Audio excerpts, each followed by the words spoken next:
capital of the world.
To participate in the general public comment period, please call now at 818-238-3335.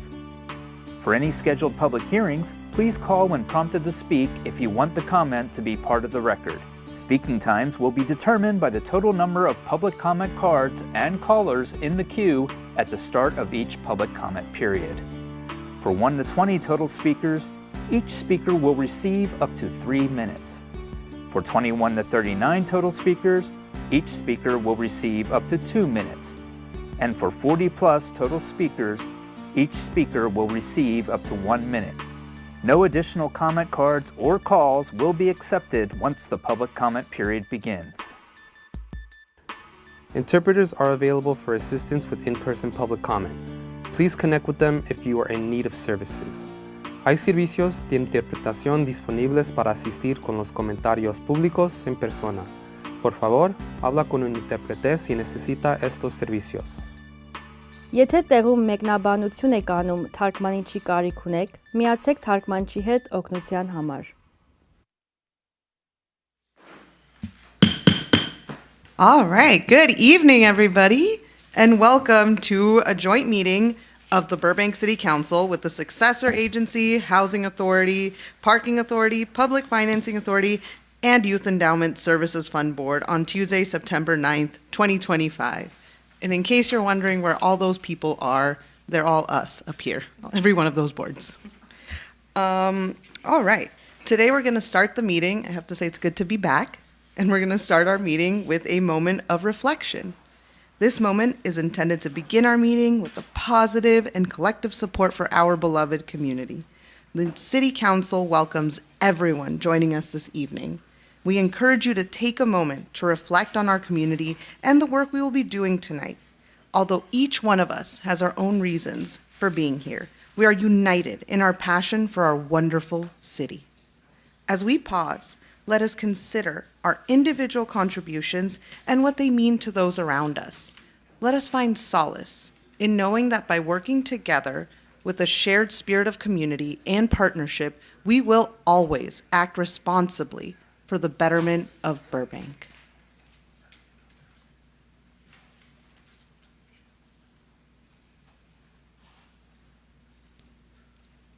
Please join me in the Pledge of Allegiance. Ready? Begin.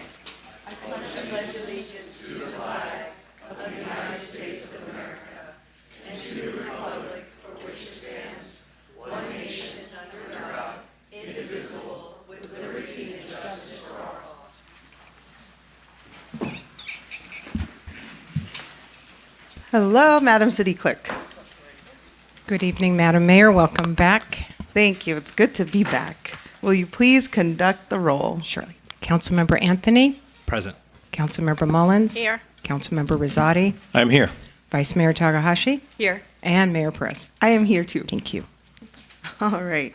There will be 5 periods of public comment tonight. Members of the public may comment in person or by telephone during the general public comment period and must submit cards or call before the comment period begins. The first public comment period is for general public comment on any matter concerning our city business and or any agenda item.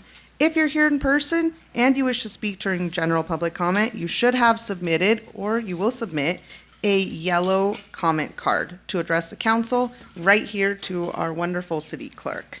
And if you'd like to participate in the general comment over the phone, please call now at 818-238-3335. Callers will be placed in a queue until the comment period begins, at which time no additional calls will be taken. If you'd like to participate in public comment for the public hearing over the phone, please call anytime between now and the beginning of the hearing at that same number, 818-238-3335. Callers will be placed in that queue until that comment period begins. Additional comment periods are available following each report to council this evening, and those will be in person only.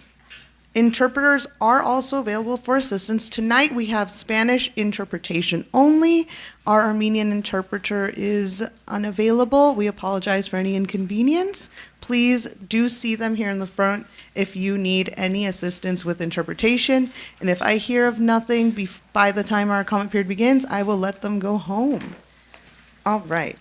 We have 6 announcements this evening. The following are announcements for September 9th, 2025. Join the Burbank Police Department for a discussion on electric mobility devices such as the current regulations and public safety guidelines for e-bikes and e-scooters. A virtual meeting will be offered via Zoom from 6:30 to 7:30 p.m. on September 10th. For more information, please visit the city's website or contact Lieutenant Jeffrey Barkis at jbarkis@burbankca.gov. The City of Burbank Parks and Recreation Department, in partnership with Davie Resource Group, is creating an urban forest master plan to guide the future of Burbank's trees. Community members are encouraged to attend upcoming meetings and workshops to learn more and share their thoughts. Your input will help shape a healthier, more sustainable urban forest for generations to come. Join us at our first community workshop on Wednesday, September 10th at McCambridge Recreation Center. Visit burbankca.gov/Parks and Rec to register today. The Burbank City Clerk's Office is accepting applications for one vacancy on the Burbank Water and Power Board for an unexpired term ending July 31st, 2028. The deadline to apply is Friday, September 12th at 5 p.m. If interested, please apply online at burbankca.gov/BCC application. For more information, please contact the Burbank City Clerk's Office at 818-238-5851 or email cityclerks@burbankca.gov. Attention business owners. The City of Burbank has made it easier to request minor changes to your existing CUP or AUP permits. You can now request modifications including business hours, floor plan adjustments, and more. To get started, email planning@burbankca.gov or visit chooseburbank.com to learn more. The Burbank City Clerk's Office is accepting applications for one vacancy on the Burbank Housing Corporation Board of Directors for a full 2-year term ending October 31st, 2027. The deadline to apply is Wednesday, October 1st at 5 p.m. If interested, apply online at burbankca.gov/BCC application. For more information, please contact the Burbank City Clerk's Office at 818-238-5851 or email cityclerks@burbankca.gov. Attention Burbank. The Military Service Recognition Program is now accepting applications for the November 2025 installation. This program is open to active duty military personnel serving in the United States Armed Forces who are current Burbank residents or the immediate family members of a current Burbank resident. To qualify, the military honoree must have lived in Burbank at some point. Applications are open through October 10th, 2025. Apply today at burbankca.gov/MSRP. This concludes the announcements for this evening. All right, we have 3 presentations this evening, and our first presentation is pretty exciting. I'm not giving it to anybody today because it's for all of us here in the state of California. Our first presentation is a proclamation declaring September 9th, 2025 as California's 175th anniversary of statehood.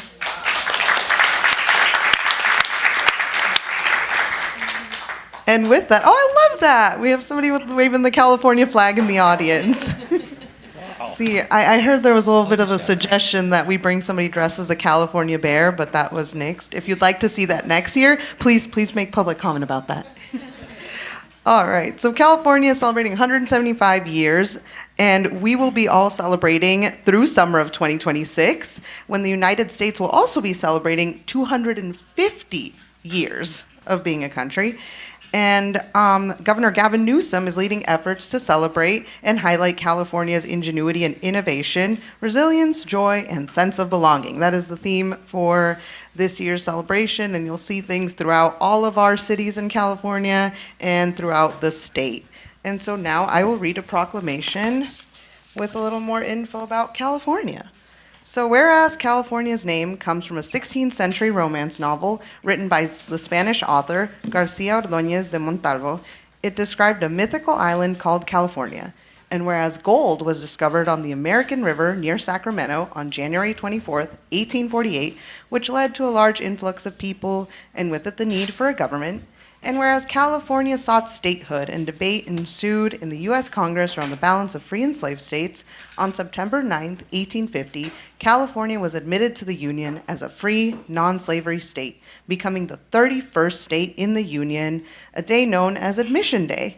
And whereas California is home to the largest population of Native Americans, whereas California is the fourth largest economy in the world, home to more than 39 million people, and whereas California is rich with diverse and awe-inspiring landscapes from the fertile Central Valley to the desert regions, from the peaks of the Sierra Nevada mountain range to the sunset views on our Pacific beaches. And whereas California welcomes people from all walks of life as a state of dreamers and doers, our collective drive for a better world, combined with our innovative and collaborative spirit, has helped drive progress over the last 175 years. From human rights and labor rights to science, technology, and of course, entertainment. Now, therefore, I, Nikki Perez, Mayor of the City of Burbank, do hereby proclaim September 9th, 2025 as the 175th anniversary of California's statehood. Let's all celebrate.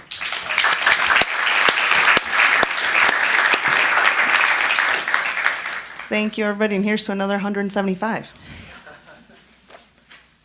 All right, our next proclamations are exciting. They're both around our lovely non-sworn police department staff.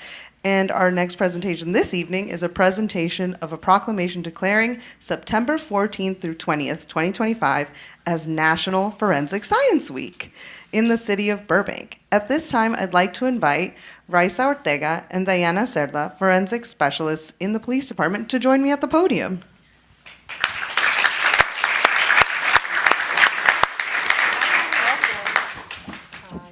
Thank you both for being here, and I love the outfits. You all are ready to go. You're ready to be on camera on CSI. All right. So I'm gonna read you both a proclamation, and I want to put you on the spot, but if you'd like to say anything, you have one of the coolest jobs in the city. Whereas forensic science is a vital public service, and whereas access to quality forensic analysis greatly improves the investigation of criminal activity and can lead to the exoneration of the innocent as well as the prosecution of the guilty, and whereas the forensic personnel of the Burbank Police Department perform their duties with professionalism and dedication, providing a vital public service to our community, now therefore I, Nikki Perez, Mayor of the City of Burbank, do hereby proclaim the week of September 14th through 20th, 2025 as Forensic Science Week in the City of Burbank. The Council of the City of Burbank recognizes and honors the outstanding service of the city's forensic personnel that the personnel provide for Burbank and for our safety and welfare. Thank you for all you both do, and again, you have one of the coolest jobs in the city. Let's give these ladies a big round of applause.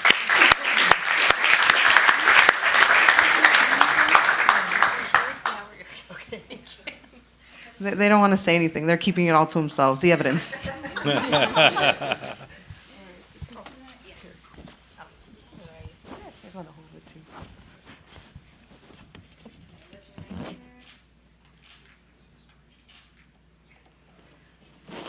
Thank you both for everything you do.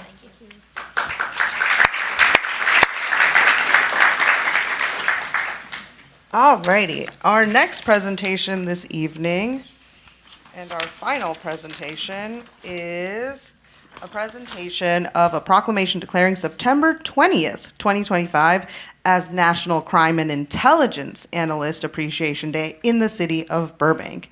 This time, I'd like to invite Alexis Gobble and Ken Panu, crime analysts in the police department, to join me at the podium.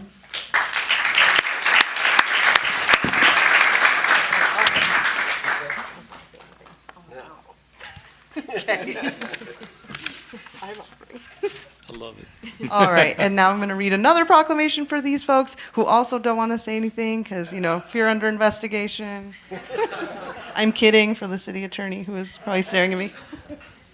All right, so whereas in 2011, the International Association of Crime Analysts established September 20th as National Crime and Intelligence Analyst Appreciation Day, and whereas crime analysts play a crucial role in the safety of the city of Burbank by collecting, analyzing, and interpreting data that assists the Burbank Police Department in solving crimes, preventing criminal activities, and enhancing our public safety. And whereas the contributions of crime analysts in the city of Burbank have a lasting impact on the community, helping to reduce crime rates and promote justice throughout our city. Now therefore I, Nikki Perez, Mayor of the City of Burbank, do hereby proclaim September 20th, 2025 as National Crime and Intelligence Analyst Appreciation Day in the city of Burbank. Council of the City of Burbank recognizes the essential role that you all play in enhancing law enforcement efforts to maintain the safety of our community. Thank you for all you do. You also have a very cool job, and if there's any young people listening out there, these are some amazing careers. We could not keep the city safe without you. Thank you.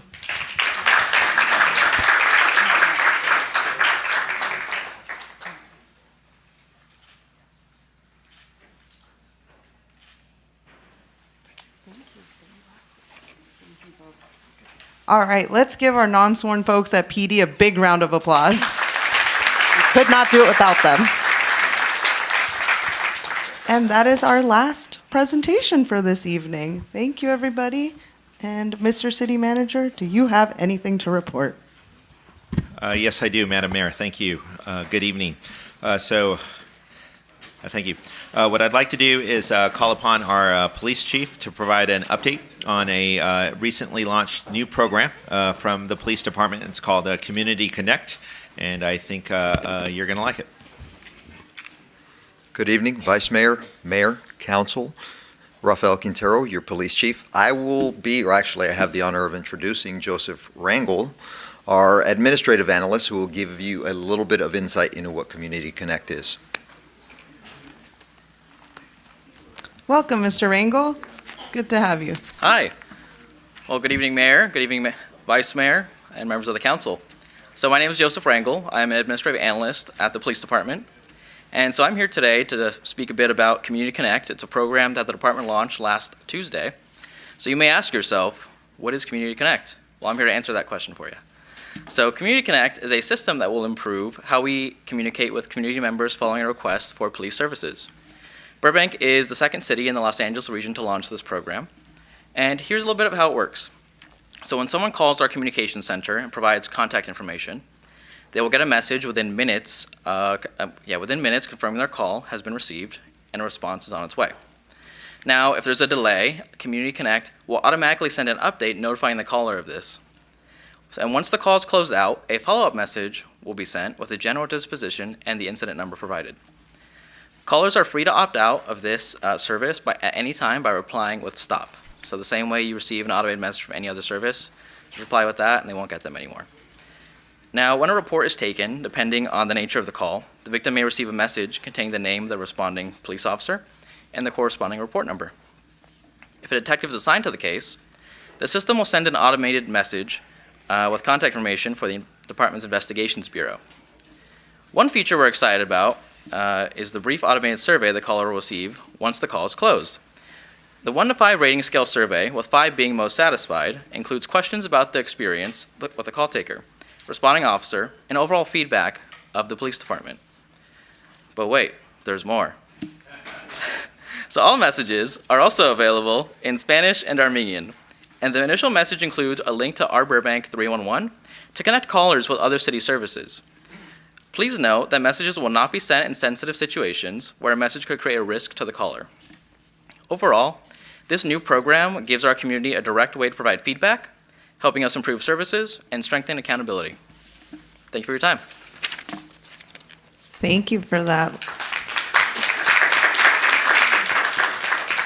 Our PD is taking customer service to a whole new level. Any comments, questions from, no? All right. Anything else to report, Mr. City Manager? Nothing else. Thank you. All right. Thank you to our wonderful police department making strides. All right. Mr. City Attorney, will you please report on closed session? Yes, Madam Mayor, Vice Mayor, members of the City Council, and for the benefit of the public, City Council met at 5 p.m. this evening to discuss one item of existing litigation in closed session pursuant to Government Code Section 54956.9 D1 in the matter of Janine Edwards versus the City of Burbank, which is an employment matter. The City Council took no reportable action this evening. Thank you, Mr. City Attorney. All right, now is the time for joint general public comment. I will be calling out the speaker's name as well as the person who is next in line to speak. In order to keep public comment moving in a timely fashion, we do have a designated seat. It's right here at the very front that you can sit in if you're up next, so you don't have to run over to the podium. If I mispronounce your name, please let me know, and we will move forward. Let's see, how many speakers do we have total? We have 14 in person and 7 on the phone line, so 21. Ooh. 21. So in accordance with our council policy, that is enough speakers for us to go into 2 minutes per speaker. So everybody that is coming to the podium, you will have 2 minutes to share your thoughts with council. And if that's not enough, don't feel frustrated. You can always email, call us, and share a full lengthy description of your thoughts as well. But for this time, we'll have 2 minutes each. And for our first speaker, we have David Donahue, followed by Angela Town. Welcome, you have 2 minutes. Good evening, Council. David Donahue, resident and a business owner. First of all, congratulations to Councilmember Rosati and the wonderful staff at Park and Rec and everybody that participated in the Paddles for a Purpose, which benefited the Bridging Community Resources. So congratulations for raising over $28,000. Also, thank you to Councilmember Anthony for, in the last council session, you reprimanded a certain, where is Constantine Anthony? So he's probably listening, but he reprimanded a certain person who came up, identified them as a member of the planning board, and then began berating people in the government. And I was like, what is this? This is the Burbank City Council chambers. You can say anything, but hey, thank you to Councilmember Anthony. Burbank Fair Housing, which I'm a member of, continues to advocate for both tenants and housing providers. We are currently on track to probably raise a significant amount of money, and what we use that for is to getting the message of recording tenants and housing providers of what rent caps and rent control would do to them. If you go to our YouTube channel, you can see over a dozen videos that we've already produced and put up there, and I highly encourage everybody in the community, particularly the council members, to do that.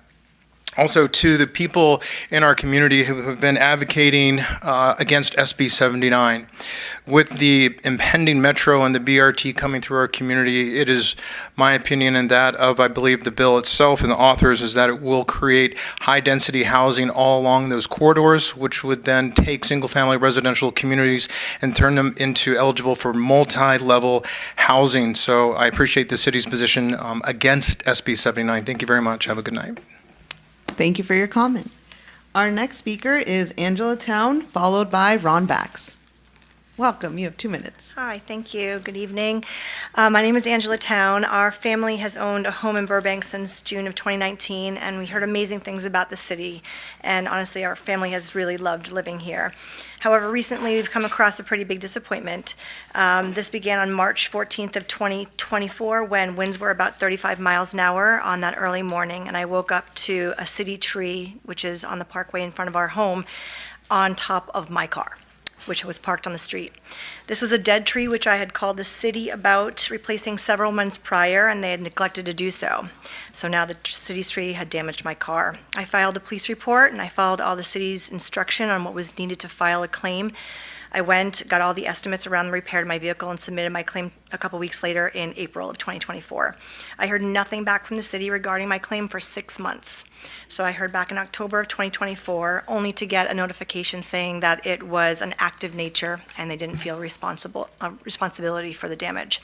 So I filed a small claims court against the city of Burbank on February of 2025, and Marlene Kim represented the city of Burbank, and I represented myself.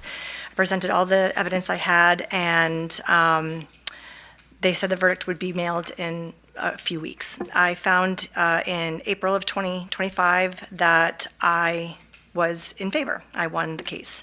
Then a few weeks later, I thought justice had been served. I received a letter from the court notifying me that Burbank was appealing the court's decision. So the second court date was held July 1st, where Burbank had now hired an attorney to represent them this time. I did get notified of the verdict in mail about 2 months after. So on August 28th, I was notified that from a different judge. Now I was found not at the city of Burbank was to be in favor, and declared that the city of Burbank owed me nothing for the damages done to my vehicle. Sorry. So now I'm in communication with our local news. That's your time, sorry. Okay. But you can reach out to us with Sure. any of that. Thank you. Thank you for your comment. All right, our next speaker is Ron Bax, followed by Mark Scroggs. Good evening, Mayor, Council. There's a rumor that the city is about to pass a new housing rule that includes almost all the ideas from one side because housing providers, people who own houses or apartments, haven't submitted many proposals of their own. These owners have consistently said, don't change anything. That is a valid proposal in itself. Think of rent control like somebody trying to take your phone without permission. In both rent control and theft, someone you don't know wants to control something that's yours. The difference, if your phone gets stolen, you might get it back, but losing control of your property through rent control often has long-lasting effects. Housing providers are the ones at risk, shouldn't be forced to give up their rights. Some state laws have already made it easier for others to take advantage, like leaving your phone unlocked and unattended. The City Council, acting like the authority here, seems ready to hand over the password to those who want to take control. Many of us have highlighted major issues with the Tenant Protection Act's TPO. It's unclear, confusing, and might even conflict with state laws. When will the City Council instruct staff to meet with housing providers to sort out this mess? A functioning society depends on following state, federal, and local laws, not federal, state, or local laws. Thank you. Thank you for your comment. Our next speaker is Mark Scroggs, followed by Mike Darian.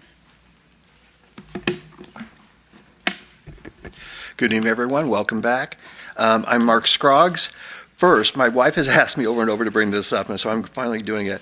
After the last food truck night on Magnolia, which those nights are great, that the stretch of Magnolia between Hollywood Way, and actually Victory, but to Buena Vista, needs some pedestrian crosswalks. You know, there's people that were crossing all the time. You know, you're afraid you're going to hit somebody. I know I drive that way every morning, and about once a week, someone's just walking right in front of us. So I hope somebody can look into it, so I thought I'd bring that up. On the entertainment side, a lot of people have asked me recently how the tax incentives are working. They have stopped the bleeding. They haven't really increased stuff, but they've stopped, more productions from leaving. There's a few new projects here because of it. The young Bosch project, the young Frankenstein project. If it's young, it's going to be here. Frankenstein will probably shoot at the Disney lot, young Frankenstein. So that's great. But the economy, the changing viewing habits, the number of people who have just been desperate to work is like wanting, just have not gotten anything, who are just going crazy. And the growth of, AI and micro dramas, which is a whole crazy $7 billion world that's all non-union and very, very, very popular to most of the country. So I just want to say that, but the incentives are working, so that's great. I'm also working on my very first Substack article about some of the stuff that come up, like what we can do to help keep business and help keep the economy here. I'll start sharing that soon. So that's it for me tonight. Thank you for your comment.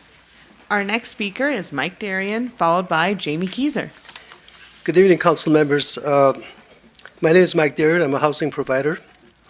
Burbank is a vibrant and thriving, and it should stay that way. Yet proposals for rent registry and expanded rent control, driven by ideology rather than sound economics, risk driving out responsible housing providers like me. The math doesn't add up when policies make it impossible to offer quality housing. The data tells a story. According to CoStar, rents have already declined, virtually flat in the last 3.5 years. And projections show further declines in the coming months. Yet, if we tinker the market through expanded controls, studies from MIT and Stanford show that rents are more likely to increase, not decrease. Yes, there are irresponsible landlords and irresponsible tenants. The current system already offers multiple layers of protection for tenants, while housing providers are left with almost none. I support stronger penalties for landlords who violate rent ordinances. Accountability is vital, but using that as a reason to punish all housing providers is short-sighted and counterproductive. Rent registries and additional controls may seem like leadership, but they are reactive measures without careful planning. These decisions carry serious long-term impacts, so I ask you directly, how qualified are you to make choices that shape the economic future of Burbank? Let that question sink in. Put aside politics, put aside ego, put aside the urge to chase votes. Make decisions that serve Burbank, not just today, but for decades to come. Burbank needs leadership, wise leadership. Thank you for your comment. Our next speaker is Jamie Keyser, followed by Stephanie Cyphers. Welcome. Good evening. I am Jamie Keyser, the CEO of the Burbank Chamber of Commerce, and here tonight to express strong support for Agenda Item 8, the renewal of Burbank Tourism Business Improvement District for a new 10-year term. The T-bid has been a critical driver of Burbank's tourism economy, helping to increase hotel occupancy, boost local business revenues, and elevate Burbank's reputation as a premier destination for leisure and business travel. Through the work of the Burbank Hospitality Association and Visit Burbank, the T-bid has delivered real measurable results. A consistent brand identity and marketing campaigns reaching over 50 million people annually, strategic partnerships like Universal Studios that help generate over $1.4 million in hotel room revenue each year, signature attractions like the DC Comics superhero statues and the Elephant Parade that help to enhance our identity as the media capital of the world and enrich the visitor experience and support local tourism. The proposed revenue, with an updated assessment of 1.75%, is still visitor-funded and gives Burbank the ability to invest in a meaningful way through tourism marketing and destination development. The increased funding will generate over $2 million annually and support initiatives that ultimately benefit all of us through increased TOT, sales tax, and local jobs. With more than 95% of participating hotels already supporting this renewal, we have clear industry alignment. I encourage you to adopt this resolution of intention tonight to ensure that we remain competitive, vibrant, and welcoming to visitors for the next decade and beyond. Thank you. Thank you for your comment. Our next speaker is Stephanie Cyphers, followed by Jim Lane. Hi there. Welcome. Thank you for having me. I am here on a deeply concerning and significant financial burden placed on our community building on Elmwood. After a fire in one of our units, our building insurance company canceled us. Due to statewide fires, and our insurance went from $14,000 to $47,000, and only one company would insure us. This company demanded we replace our electrical panels or they would also cancel us. We started working with our electrician and the city getting permits in order last November, with plans solidifying around April, May. So the board could have a meeting with all the homeowners and pass a special assessment of $100,000, which went into effect on August 1 and ends December 1st, when the work is about to begin. This alone is creating a hardship on many of our homeowners with fixed incomes, out of work, or just living paycheck to paycheck.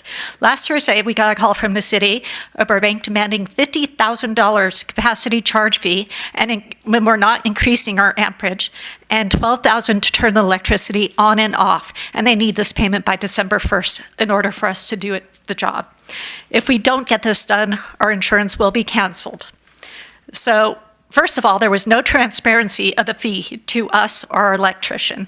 Secondly, we know of at least 7 other similar projects like ours that were done, some buildings bigger than ours, and they weren't charged this fee. We're not a commercial building. Each unit has its own meter that we pay directly to the city. Not only that, but you're giving us, as a board, 2.5 months to do another $60,000 emergency assessment on our families that are barely surviving. Yet, if we lose our insurance, we put every family at risk for losing their homes, so we're stuck. This isn't just a financial inconvenience, it's a crisis for all of us. I would like to ask you to review the current application to capacity charges, consider residential exemption for properties such as ours, and explore relief of payment options for HOAs that are facing mandatory upgrades. Thank you. Thank you for your comment. Thank you. All right. Thank you for your comment. Our next speaker is Jim Lane, followed by Diana Pulver. Good evening.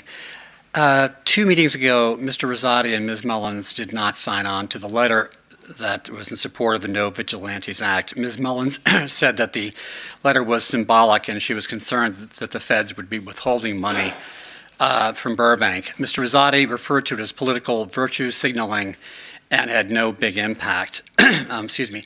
I do think that the phrase virtue signaling was, in fact, an insult. I read it as an insult. Specifically, Ms. Takahashi brought this letter to the council. She brought signs last year about the deportation of Japanese people during World War II. This particular scenario has a deep personal connection to her family. This was not virtue signaling, okay? So let's just drop that. And if, as far as symbolic gestures go, they're important. Just ask Rosa Parks' family. 2 weeks ago, Mr. Rosati reprimanded Mr. Van Gorder and an anonymous caller saying, "Stop, stop, stop the spreading fear in our community. Stop, stop, stop the fear." Of course, last fall, the California Association of Realtors did exactly that. They sent a flyer out saying that our crime rate in Burbank was out of control, perfectly designed to undermine incumbents who are running for office and designed to help those non-incumbents running for office. Mr. Rosati was one of those people. He will say, oh, that's all in the past. That was the election. That's all behind us now. But the fact is that Mr. Van Gorder refers to actual truths, whereas that California Association of Realtors flyer was in fact false. We are experiencing the 50th anniversary of Jaws, right? Remember the mayor and business people didn't want to acknowledge a shark problem because it didn't want to hurt the image and economy of the town? Well, folks, we have a shark problem, and you better get a bigger boat. Thank you for your comment. Our next speaker is Diana Pulver, followed by Mary O'Hare. Good evening, Mayor, Vice Mayor, and council members. My name is Diana Pulver. As you know, rental property values are based on a future income stream. If rent control is enacted, housing providers will by necessity be forced to raise rents each year to keep their buildings' value relative to other properties. We will no longer have the ability to maintain lower rates for people when the situation warrants it. For example, years ago when my husband and I purchased our building, there was an existing renter with a family. Unfortunately, her husband died suddenly, and the stay-at-home mom went back to work to support herself and her daughter. Years passed, the daughter grew up and moved away. Years later, this renter retired and moved out to be closer to her husband, to her daughter. By the time she left, her rent was dramatically below market.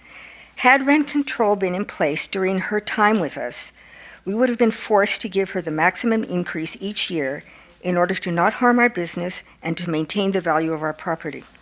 So please, do not demonize housing providers by creating a bureaucracy and controls that will only serve to exacerbate the shift to larger companies who are not designed to show compassion and do not have the direct knowledge to work with the people they serve. Do not let your good intentions harm people by locking in a system with limited flexibility. Middle-class housing providers are in the best position to know what works for all concerned. Thank you. Thank you for your comment. Our next speaker is Mary O'Hare, followed by Jackie Waltman. Congratulations to our mayor. And I am here again to talk about SB 79. I absolutely hate to come to City Council, but I am a person who believes in affordable housing and safe transit. SB 79 is bad for everyone. Would you please roll the tape? There was another right before then. I shouldn't be, I'm sorry, there was something before then. This is a map by Metro showing all different areas of Los Angeles that will be affected by SB 79. Now, if we go to the next part, and it will continue, you will see what happens to Burbank with SB 79. But those of you who look at this map and think, my house, my apartment isn't in that orange zone, think of this. We have a city manager who is very good at doing budgets, but he is not a miracle worker. SB 79 will hit everybody in this city because we will be responsible for all the infrastructure that this state bill wants us to have, over and above our housing element. The second thing is this will be a dangerous bill. It requires cities to allow building in very high, and moderate fire zones, which people have acknowledged are not very good maps. Because why? Because CAL FIRE doesn't deal with, I should be able to get about 20 seconds more because of what went on. Because CAL FIRE does not deal with what this fire does not exclude our fire zones. So what we will have in this bill is the state requiring us to build in fire zones. Thank you, Mary. That's your time. Gave you those Thank you. extra 20 seconds back. Thank you. Thank you. Thank you for your comment. All right, our next speaker is Jackie Waltman, followed by Steve Starleaf. Hello, Mayor Perez. Welcome back. Congratulations on your baby daughter. Okay, my name is Jackie Waltman. Here to talk about rent control. As has been previously stated, rent control has been voted on at least twice in Burbank, and when counting at the state level, the total is 4. 4 times we voted. Measure RC was defeated by 2-1 in the Burbank voters, 36 yes, 64 no. That's a resounding rejection by the voters in Burbank. Now, because a handful of people have protested and demanded rent control, the city council is looking to ignore all of the previous votes and go with their own wishes.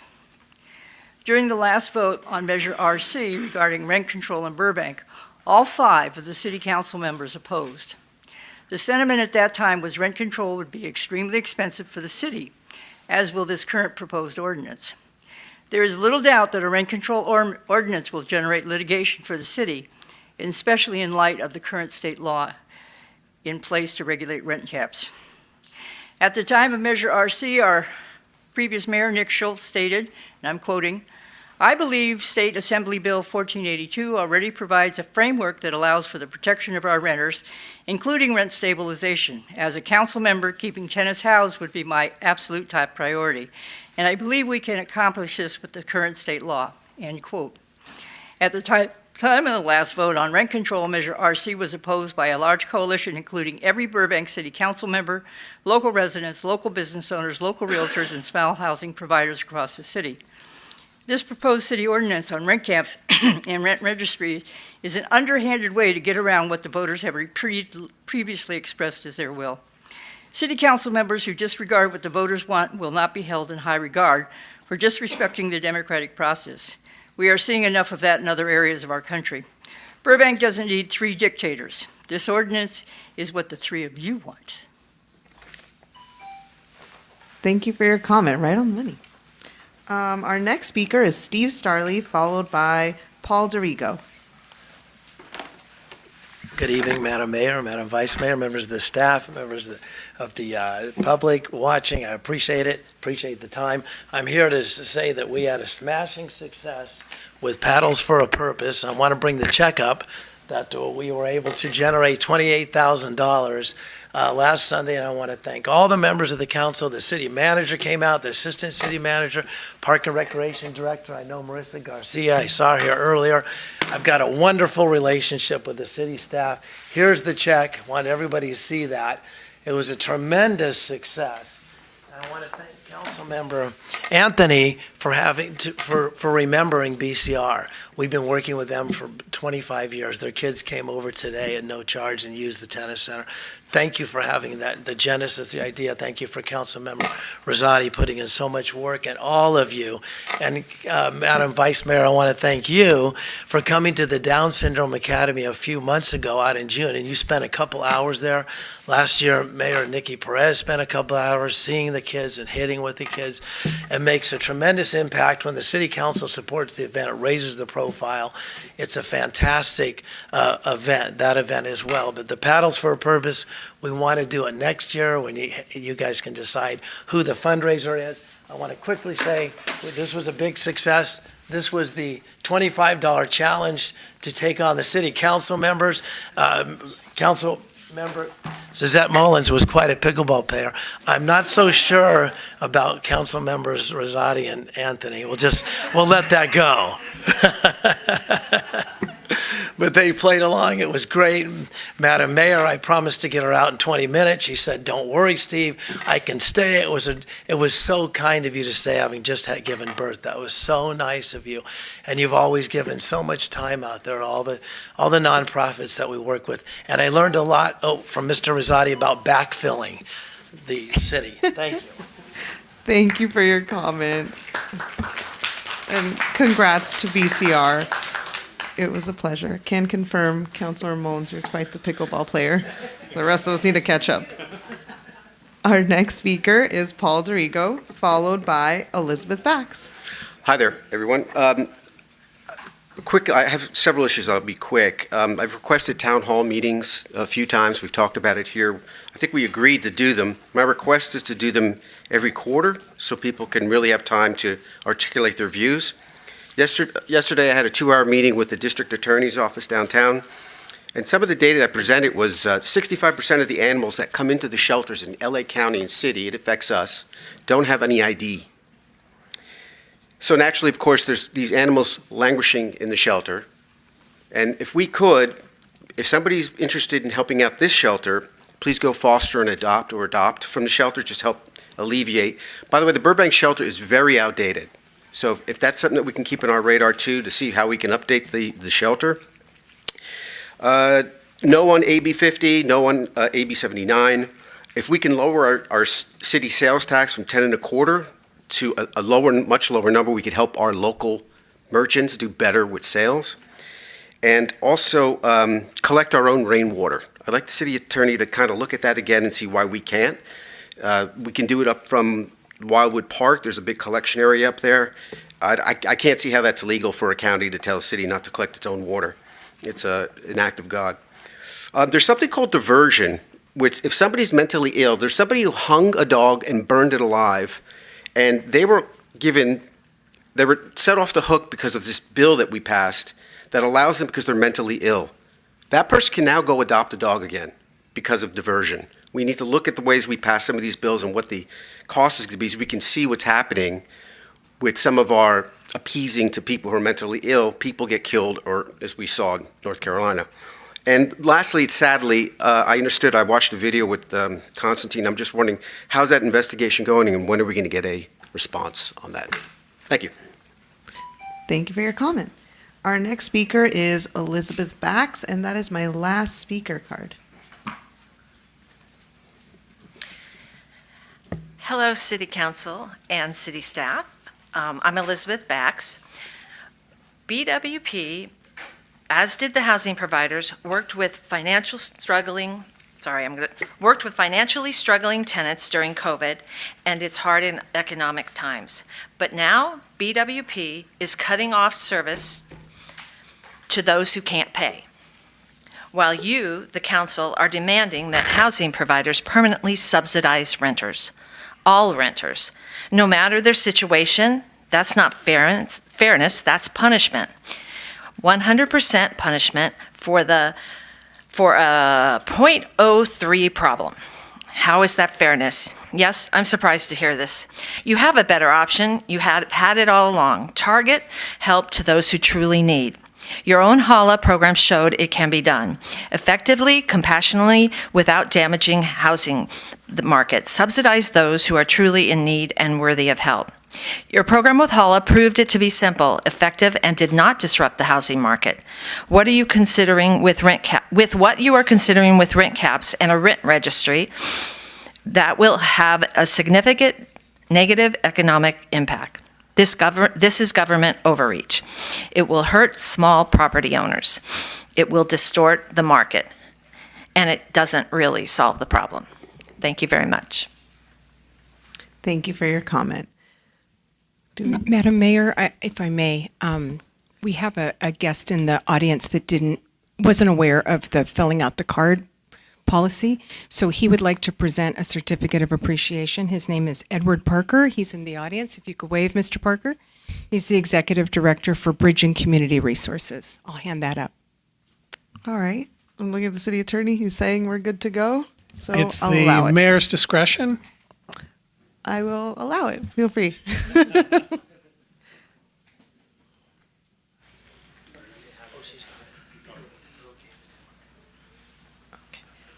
So on behalf of Bridge and Community Resources, we want to say thank you all for the successful event from Sunday. I got my days mixed up, sorry. But we appreciate everything that was given to us for us. And just know that our participants, they loved it. They enjoyed being there. They're ready for next year already. They want to start in November. but they was very excited. They love getting out in the community and they love giving back. So we appreciate everything that you all giving to us and everything you've done for us. We appreciate it. And that's our plaque. All right. Thank you so much.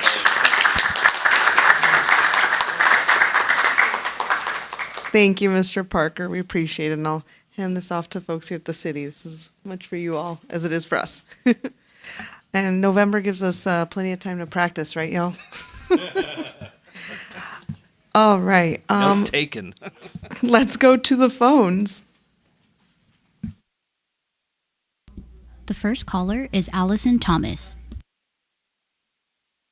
Good evening. I wanted to just say real quick that I'm hoping we have the bear next year for the anniversary.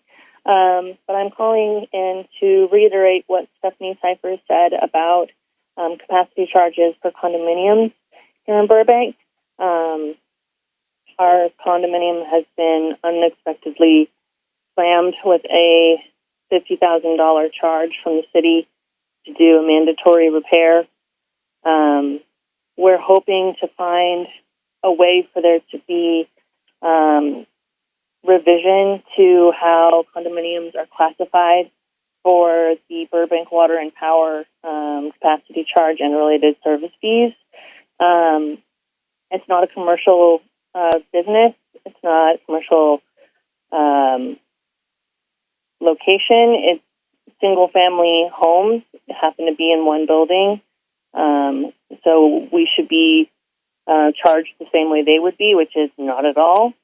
So we're hoping to get some support for this change and to see it enacted on our own circumstance as well, with our deadline of December 1st. I don't know how we're going to get that money together for this mandatory repair. Thank you. Thank you for your comment. The next caller is Gevik Shaverdian. Hi, Gevik. You're on City Council. You have 2 minutes. Good evening. Along with my neighbors who spoke before me and probably after me, I own a property in a condominium building on Elmwood. And I happen to work for the County of Los Angeles, where I started my career with the Department of Public Works, and I'm currently working for the Chief Executive Office, where we work every day to reduce the burden on already devastated families impacted by the recent fires. In some ways, I think everyone within the county is impacted by the fires, be by losing their homes or exponentially increased insurance premiums. Our building is going through yet another challenge related to securing insurance, and we are being forced to upgrade our electrical panels in order to maintain insurance. Yet the city of Burbank is asking for $62,000 in fees from our families who are extremely challenged to pay for their already tripled insurance premium. We spend millions of dollars and hours combating homelessness every year, yet here we are enforcing unfair policies that very likely cause more homelessness. We are a community of regular homeowners and tenants living paycheck to paycheck to keep a roof above our heads, not any different from single-family homeowners who get to go through similar upgrades by choice and not by force, yet we have to pay fees that single-family homes don't have to pay. There needs to be a distinction between commercial versus residential buildings that are occupied by individual owners and tenants. And also there needs to be a distinction between buildings that go through this upgrade by choice and for the sake of modernization versus buildings that are forced to go through the process to keep their insurance.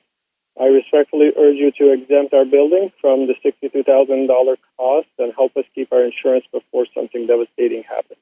Thank you. Thank you for your call. The next caller is Dimple Churamamilla. Welcome. You're on with City Council. You have 2 minutes. Hello, City Council members. My name is Dimple, and I'm speaking on behalf of everyone, my neighbors who just spoke earlier. I'm part of I live in the Elmwood condominiums, and our community is going through an upgrade. We have to change our electrical equipment due to our insurance, and the city of Burbank is charging us 62,000 fee to turn off the electricity on and off. This is a huge financial burden for us families. We are just trying to have the roof on our head, and kind of in the current situation with the high increase of cost of living and insurance premium, this is a very high cost that we'll have to handle. I would really appreciate if the council could look into this and waive these fees for our building. Like earlier Gavit mentioned, this is not a commercial building. It's a building with regular families living in here, and this would really help us with the financial burden overhead that could eventually push us into more further consequences. Thank you. Thank you for your call. The next caller is Joe Pimienta. Hi, Joe. You're on with City Council. You have 2 minutes. Good evening, City Council. First of all, congratulations, Mayor. Welcome back. Congratulations on behalf of everyone. We hope that everything is going fantastic. Good evening, Vice Mayor, Council members, everyone in the staff, and everyone else present in the chamber. This evening, I would like to talk about the works of Dolores Hayden, who's an architect and an urban historian. She actually posed the thought that most cities are designed for the long commuters, single-family homes, unsafe streets, invisible to care work, and scattered services. Her provocation in the 1980s asked, what if cities were planned around care, equity, and community? That way, housing could go from isolated single-family homes to collective housing, shared kitchens, shared childcare, laundries, etc. Housing designed to support both work and family life. As any homemaker knows, labor isn't just from 9 to 5. A better city will bring paid and unpaid work closer. Local jobs and community services can be within walkable distance, and the streets could be designed for safety and visibility. There could be parks and transit for caregivers, not just commuters. Public spaces would reduce isolation. Basically, that a better city would be walkable, affordable, with collective housing, public child care, safer streets, and community at its core. I wanted to bring this in because a lot of these conversations keep coming up of how, in order to make Burbank, in order to keep improving Burbank, what are we looking after? And I keep saying we have to look over the people that live here. So, as we always say, Burbank is its people, and we have to figure out ways to improve their quality of life. In the meantime, with my remaining time, once again, thank you for your time and your services. I'll say it just because we have to abolish ICE, free Palestine, and as always, thank you for your evening. Thank you for your services. Have a good evening. Thank you for your comment. The next caller is Liliana Martirosian. Hi, you're on with City Council. You have 2 minutes.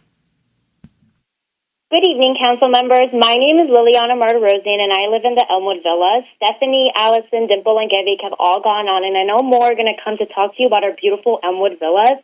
Now, I know a lot of information has been thrown at you and context has been given, so I really want to reason with you guys as to why you need to retract this fee. I mean, we are talking about families living paycheck to paycheck in this building. We have seniors, retirees. I mean, I know both of my neighbors actually work for the Burbank Public Library. I myself am a student at UCLA. I work over 30 hours a week at my part-time job in a restaurant just to be able to pay for my schooling fees. And I also have an internship with the District Attorney of Los Angeles. I do everything in my power to make sure I have all of my bills paid, and I know so many of my other neighbors do the exact same thing. We have families who are raising children with disabilities as well. This is not an inconvenience. This is genuinely threatening our stability in our homes. It is $62,000 by December 1st, and we were literally told only weeks ago that we have to pay this all up front. There is no installment plan or repayment plan that has been placed for us. There are no alternative options. Burbank Water and Power not only called us, but they even emailed us to tell us that it is unfairly applied because people who live in a single-family home do not have to pay for this replacement. It is structured to punish us instead of help us. The city is demanding payment so fast before any of our work has begun. We also want to reiterate to you guys, we need to replace this electrical system. It is threatening our lives. It is a danger to us. We do not have insurance without it either. This is a double-edged sword. It's almost like double homicide. I mean, we are really discouraging safety replacements. We love Burbank. I was brought into this apartment as a baby in a newborn carrier straight from the hospital. I love this apartment. I've lived here for 21 beautiful years, and I do not plan on moving out anytime soon. I love Burbank. I love this community, all the way up to my grandparents have we lived in Burbank and gone to every Burbank school. We want you guys to speak up and restructure this repayment. It is so ridiculous. Thank you so much for your call. That's your time. Thank you for your call. The next caller is Michelle Papazian. Hi, Michelle. You're on with City Council. Good evening. Hi, Michelle. You're on with City Council. You have 2 minutes. Good evening, esteemed elected officials.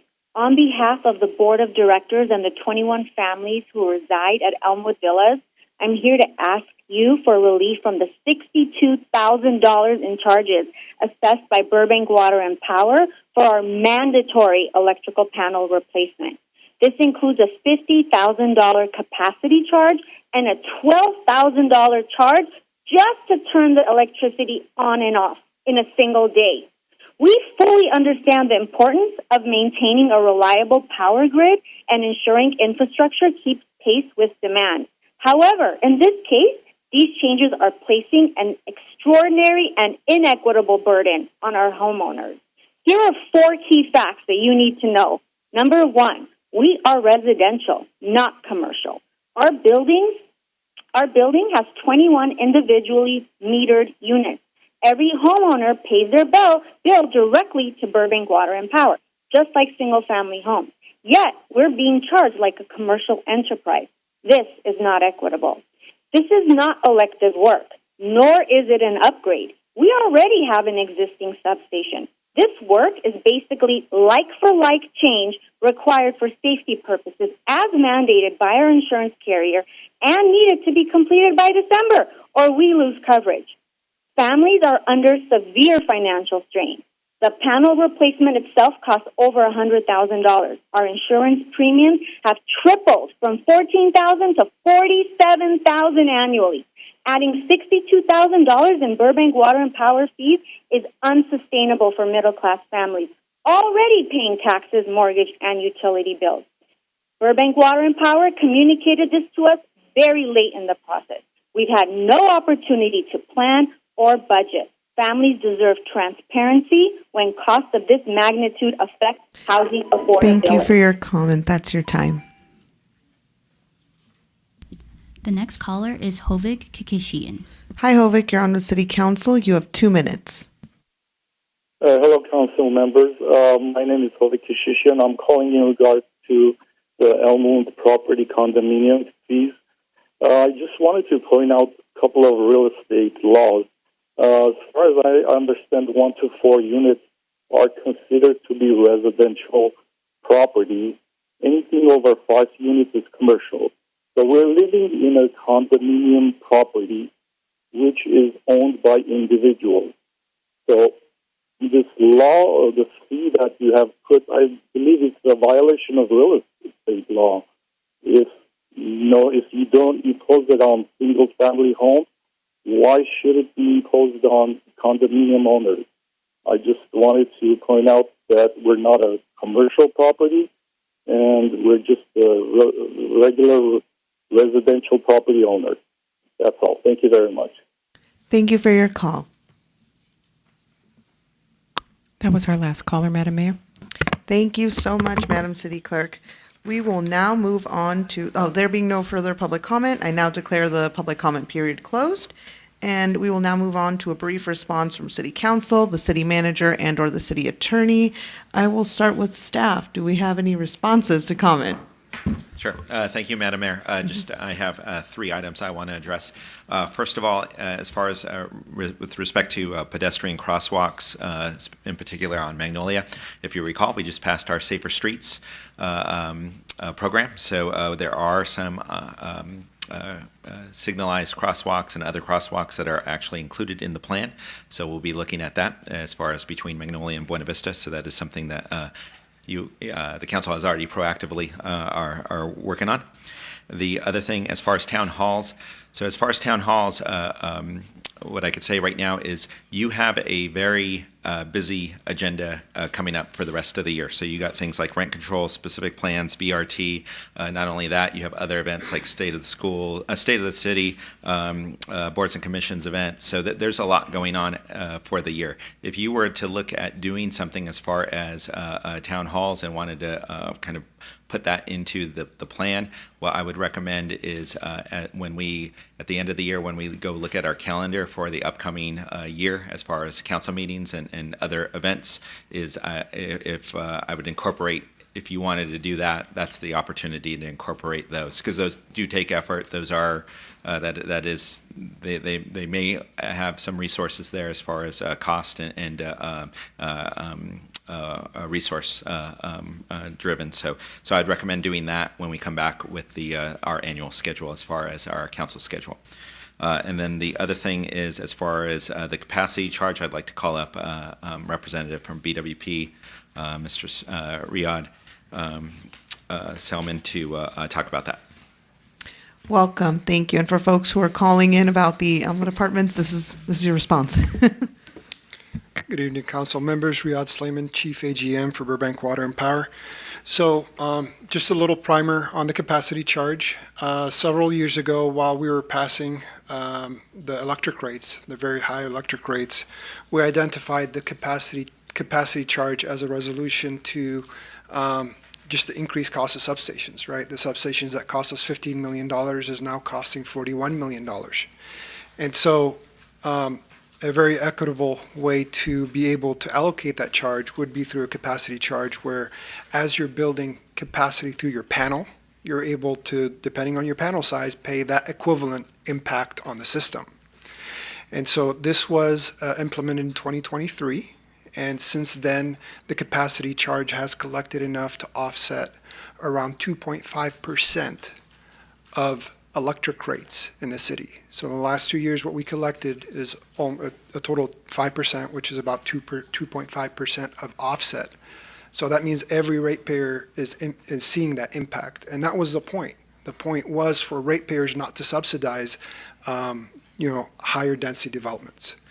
And so with that said, this particular project was given the residential rate. Their panel had a 20%.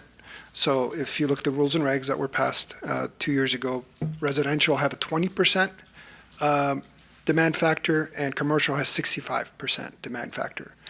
This particular project, because it's residential, it got the 20% on the main panels. There's a small portion, which is the house service, which is 1 out of the 22. It's a very small portion. That was commercial, but that's very small. It's very small impact compared to the whole capacity charge. We have been working with the customer the last couple of weeks to try to find ways to make that impact smaller.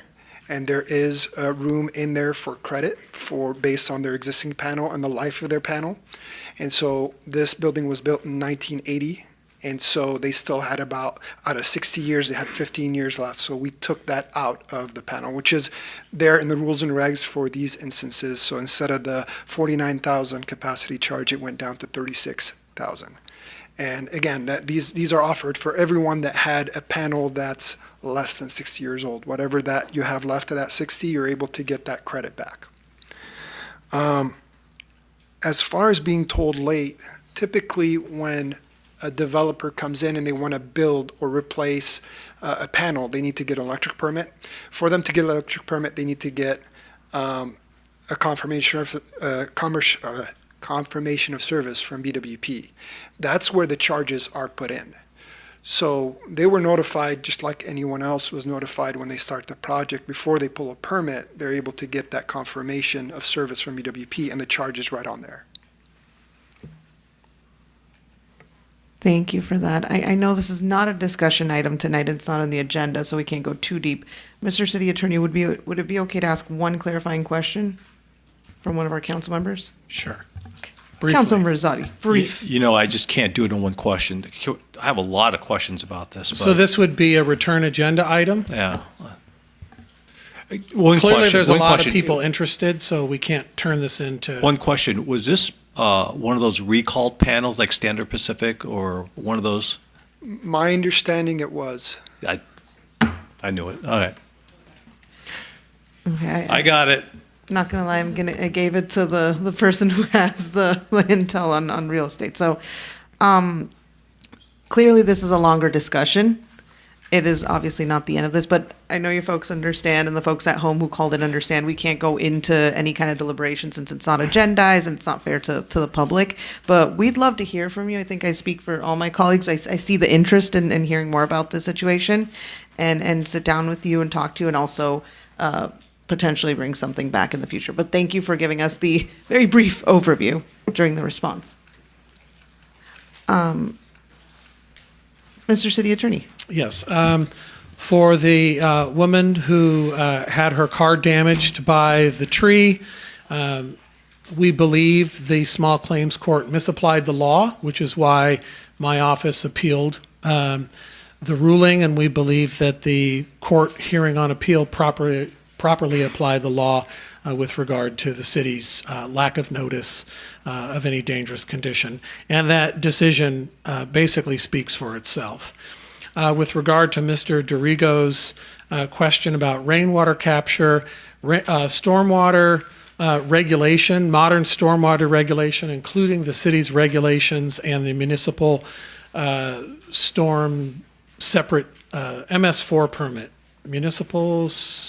Anyway, I'm not going to remember all the S's in the MS4 right now. But the regulations require on-site infiltration, capture and infiltration. There are exceptions for contaminated site conditions But generally, the regulations now require for all projects that the designers look at infiltration on site. And the city actually has an exciting project at McCambridge Park where they're actually developing an infiltration solution in the grassy part, I believe the southwestern grassy part of McCambridge Park.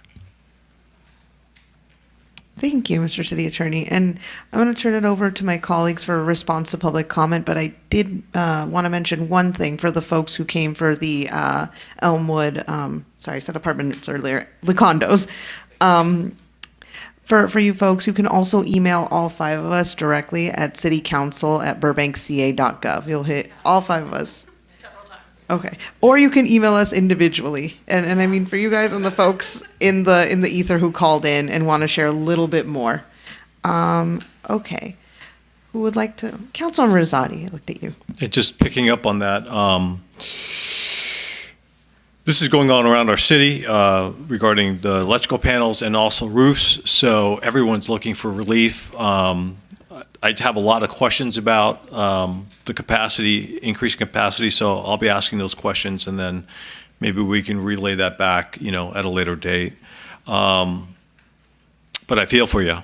I have clients calling me every day about similar issues, and it's all driven by insurance, which has been a killer. Mr. Darian, regarding vacancies and whatnot about rent control, I can tell you right now the vacancy rates are 9% and climbing. The people that, if you're raising rates right now, it's fatal unless you're way under market value.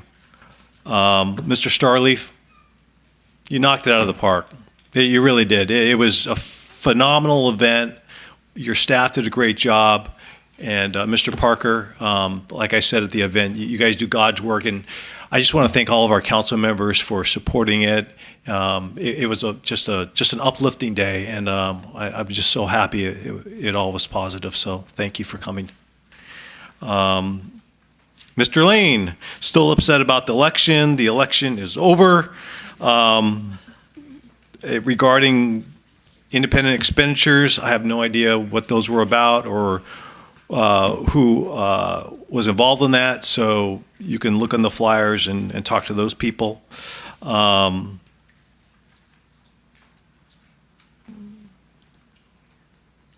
Those are all of my comments. Thank you. Thank you. Who would like to go next? Councilor Anthony. Thank you, Madam Mayor. Just to piggyback off that, the event was fantastic. You guys did a great job, knocked it out of the park. We need a pickleball center in Burbank. A pickleball center, 100 people. We need to become the hub. The hub of pickleball. Ms. Mullins will lead the way. And we are going to get some more practice in. So yes. Yeah. I know there's enough. We did get a handful of emails about this issue at Elmwood. Obviously, we're all trying to catch up on everything that's going on. And obviously, we can't talk about it tonight. We will try to respond. We can respond individually in emails and stuff. My only request is that if you do respond, don't tag a bunch of the other council members. That sort of creates a Brown Act violation. So if we do respond, talk to us one-on-one, and we can have those conversations. Yeah, that's it for now. Thank you. Thank you, Councilor Anthony. Councilmember Mullins, I just made eye contact with you. Sure. Thank you, and thank you for everyone that came tonight. I did get a bunch of emails today regarding the same issue, and so I was aware of it when you came and spoke, and I've been waiting for staff's response regarding this, and I know you were contacted by our office, the city manager's office, to let you know that they would respond. It's something that definitely I'm interested, like the other council members, to hear more about it and when we can have an open discussion. So I'm hoping that this will come back either by the way of asking for it to be placed on the agenda, or we get a memo or something sent to the council so we're able to respond to you. Because honestly, when I got your emails, I was just in shock. I had no idea what this is all about, but I need to get, like tonight was the first time that we hear from staff regarding these charges. So we'll continue looking into it, and I know staff, they do an amazing job working with the community, so we'll see what we can do about it. Thank you. Mary O'Hara, she's still here. I thought you really loved coming to the council meetings. I was so shocked when you said you hate coming here, because I'm disappointed now. I thought you could like to come and see us, but I thank you for always being here and reminding us, and I think SB 79 is almost there.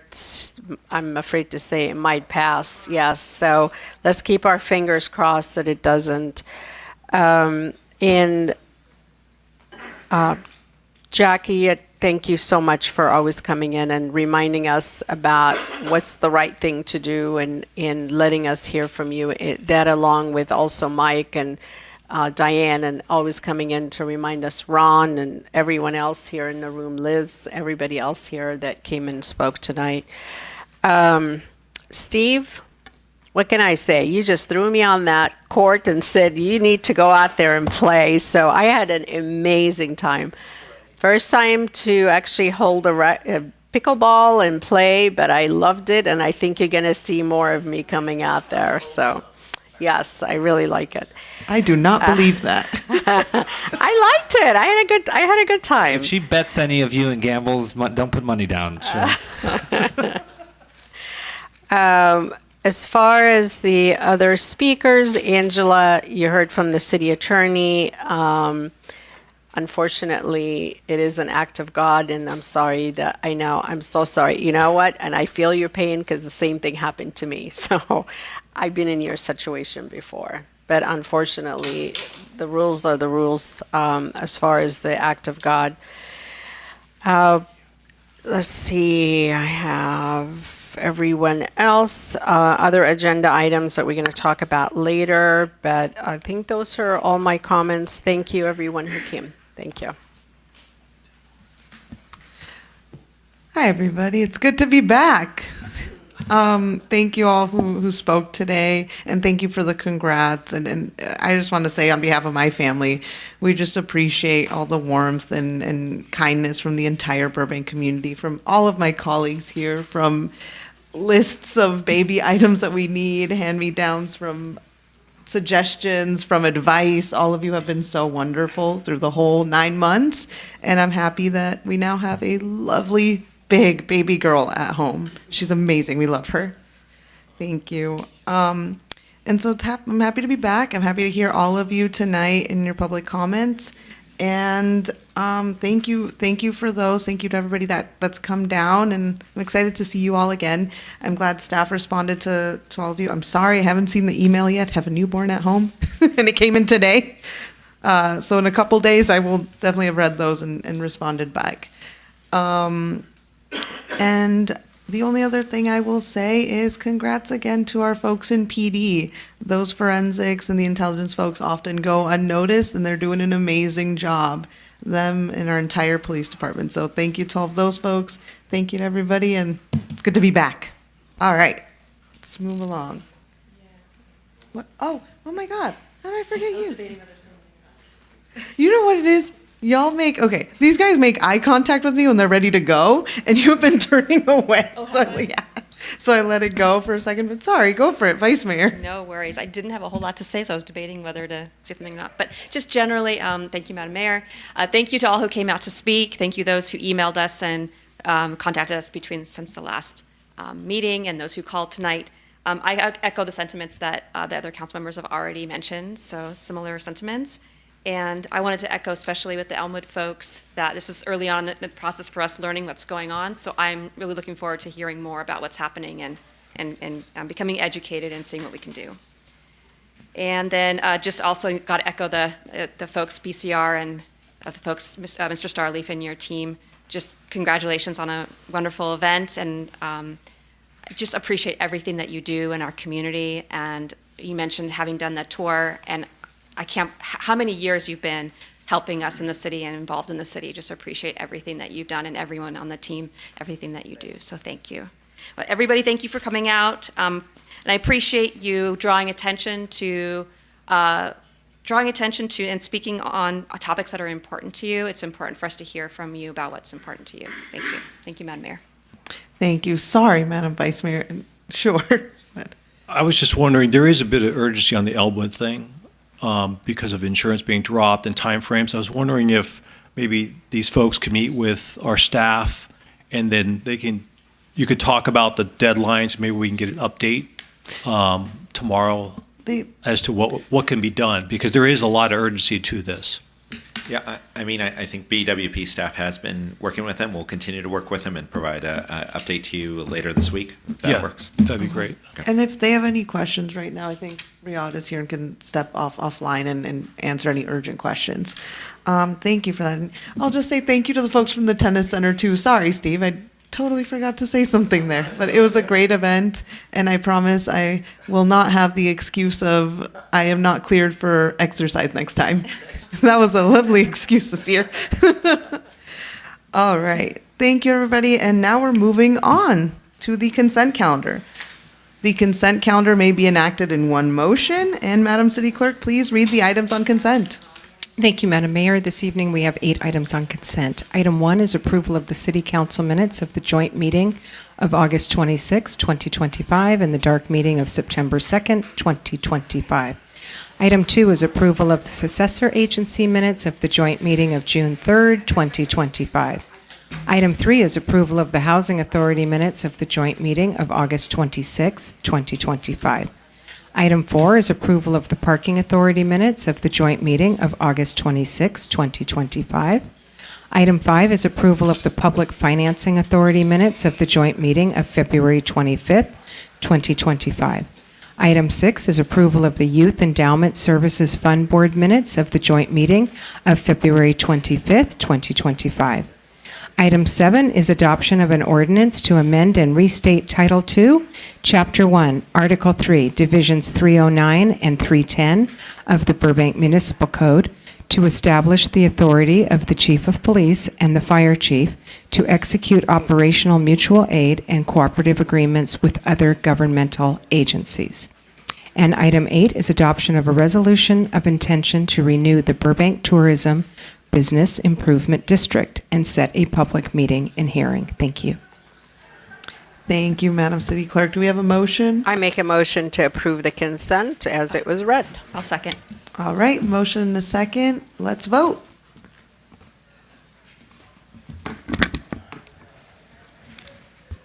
Councilmember Anthony? With just a little bit of commentary on number 7, I appreciate that we need to move the flexibility on the issue, but I'm still hesitant on removing the authority from council. So yes on 1 through 6, and I'll abstain on number 7. 8. Council.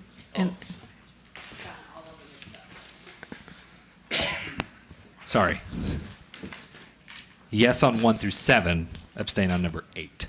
Number 8 is the one I was talking about, not 7, sorry. No. You're abstaining Oh, on we 1 added- through I'm 6 sorry. plus 8, and you're just They know abstaining me on better 7. than I know me. Yes through We 1 know on we know the way you voted. 6 and 8. abstain on 7, yes on 8. Thank you. Councilmember Mullins? That will be yes on 1 through 8. Thank you. Councilmember Rosati? Yes. Vice Mayor Takahashi? Yes. And Mayor Perez? Yes. Thank you. Thank you. All right. This is the time and place for the hearing for project number 24-0000692, adoption of a resolution designating the house interior fireplace and detached garage at 808 North Ford Street as a historic resource. Before we begin, are there any disclosures relating to this hearing? Nope. No. Seeing none, Madam City Clerk, have the notices as required by law been given? Yes, they have. All right, and do we have the complete file of exhibits, correspondence, and other documents? You do. Great. And has the city received any written communications on this matter, and have they been provided to all city council members? We did not receive any. Thank you. And finally, will the representative from the Community Development Department please introduce yourself and summarize the matter for us? Welcome.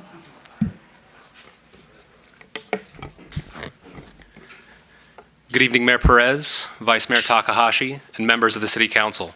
My name is Ryan Allen Esquivel, Assistant Planner with the Community Development Department.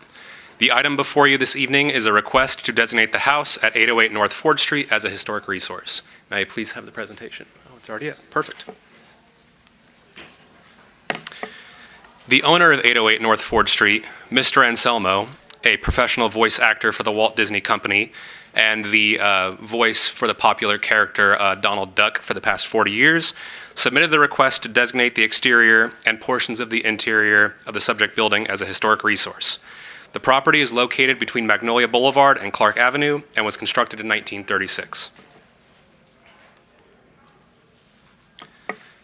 The Historic Resource Management Ordinance details the city's process for designating local historic resources.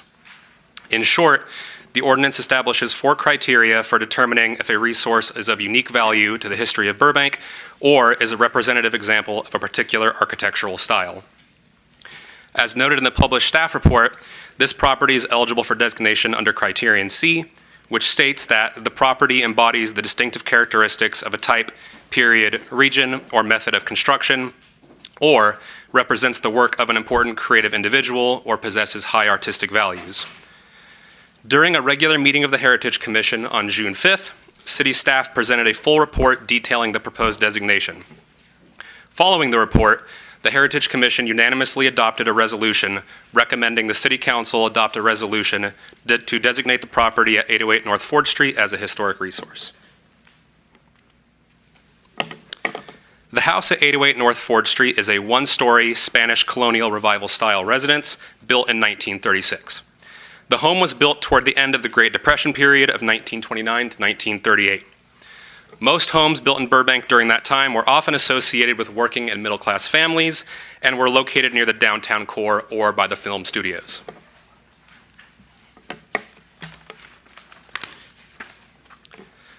The subject building exhibits the character-defining features associated with the Spanish colonial revival style and is a remarkable and intact example of that style.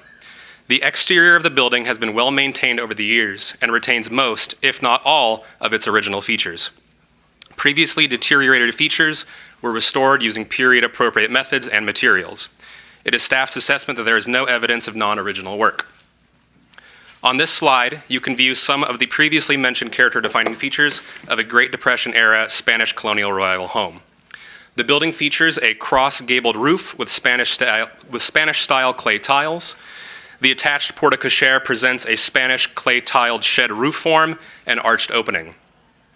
Half of the primary elevation is recessed behind a pair of arched openings that cover a front patio with a wood-hung window, wood French doors, and a main entry with a wood-paneled door. Although not typically included in a local historic resource designation, the applicant has requested the City Council designate the decorative fireplace that is permanently affixed in a common area of the house. The fireplace is constructed of Malibu tile and is elevated onto a stucco and tile bench within the front living room facing the street. Malibu tile is significant because it is a ceramic tile produced at Malibu Potteries in Malibu, California during the late 1920s, which helped introduce a popular style that was replicated throughout the region. The Malibu tile on the subject fireplace is likely one of the few examples of this original craftsmanship that exists in the city of Burbank, as most of these tiles have been removed over time. To designate a property as a historic resource, the City Council must find that the proposed historic resource meets at least one of the criteria established in BMC Section 10-1-926. Based on the information available, staff believes that the subject property satisfies Criterion C and thus is eligible for designation. The house reflects many of the essential aspects of integrity and character-defining features for a Spanish colonial revival style home built during the Great Depression period. Contributing features to this designation include the main building with detached garage and the interior Malibu tiled fireplace in the front living room. As such, staff recommends that the City Council adopt a resolution designating the house, interior fireplace, and detached garage at 808 North Ford Street as a historic resource. This concludes staff's presentation. We are available to answer any questions you may have. Thank you. Thank you for the presentation. We will now hear from the applicant or their representative. You will have a maximum time of 15 minutes to make your presentation. I won't take that long. I just wanted to say hello to everybody. I've lived and worked in Burbank for 40 years, and I love this city. I really do. And thank you for all you do to make it such a great place. And to the folks at the Community Development Department who hold on to Burbank's history for future generations, and for your consideration in this matter. And as the character I've voiced over at the Walt Disney Company would say, thank you very much.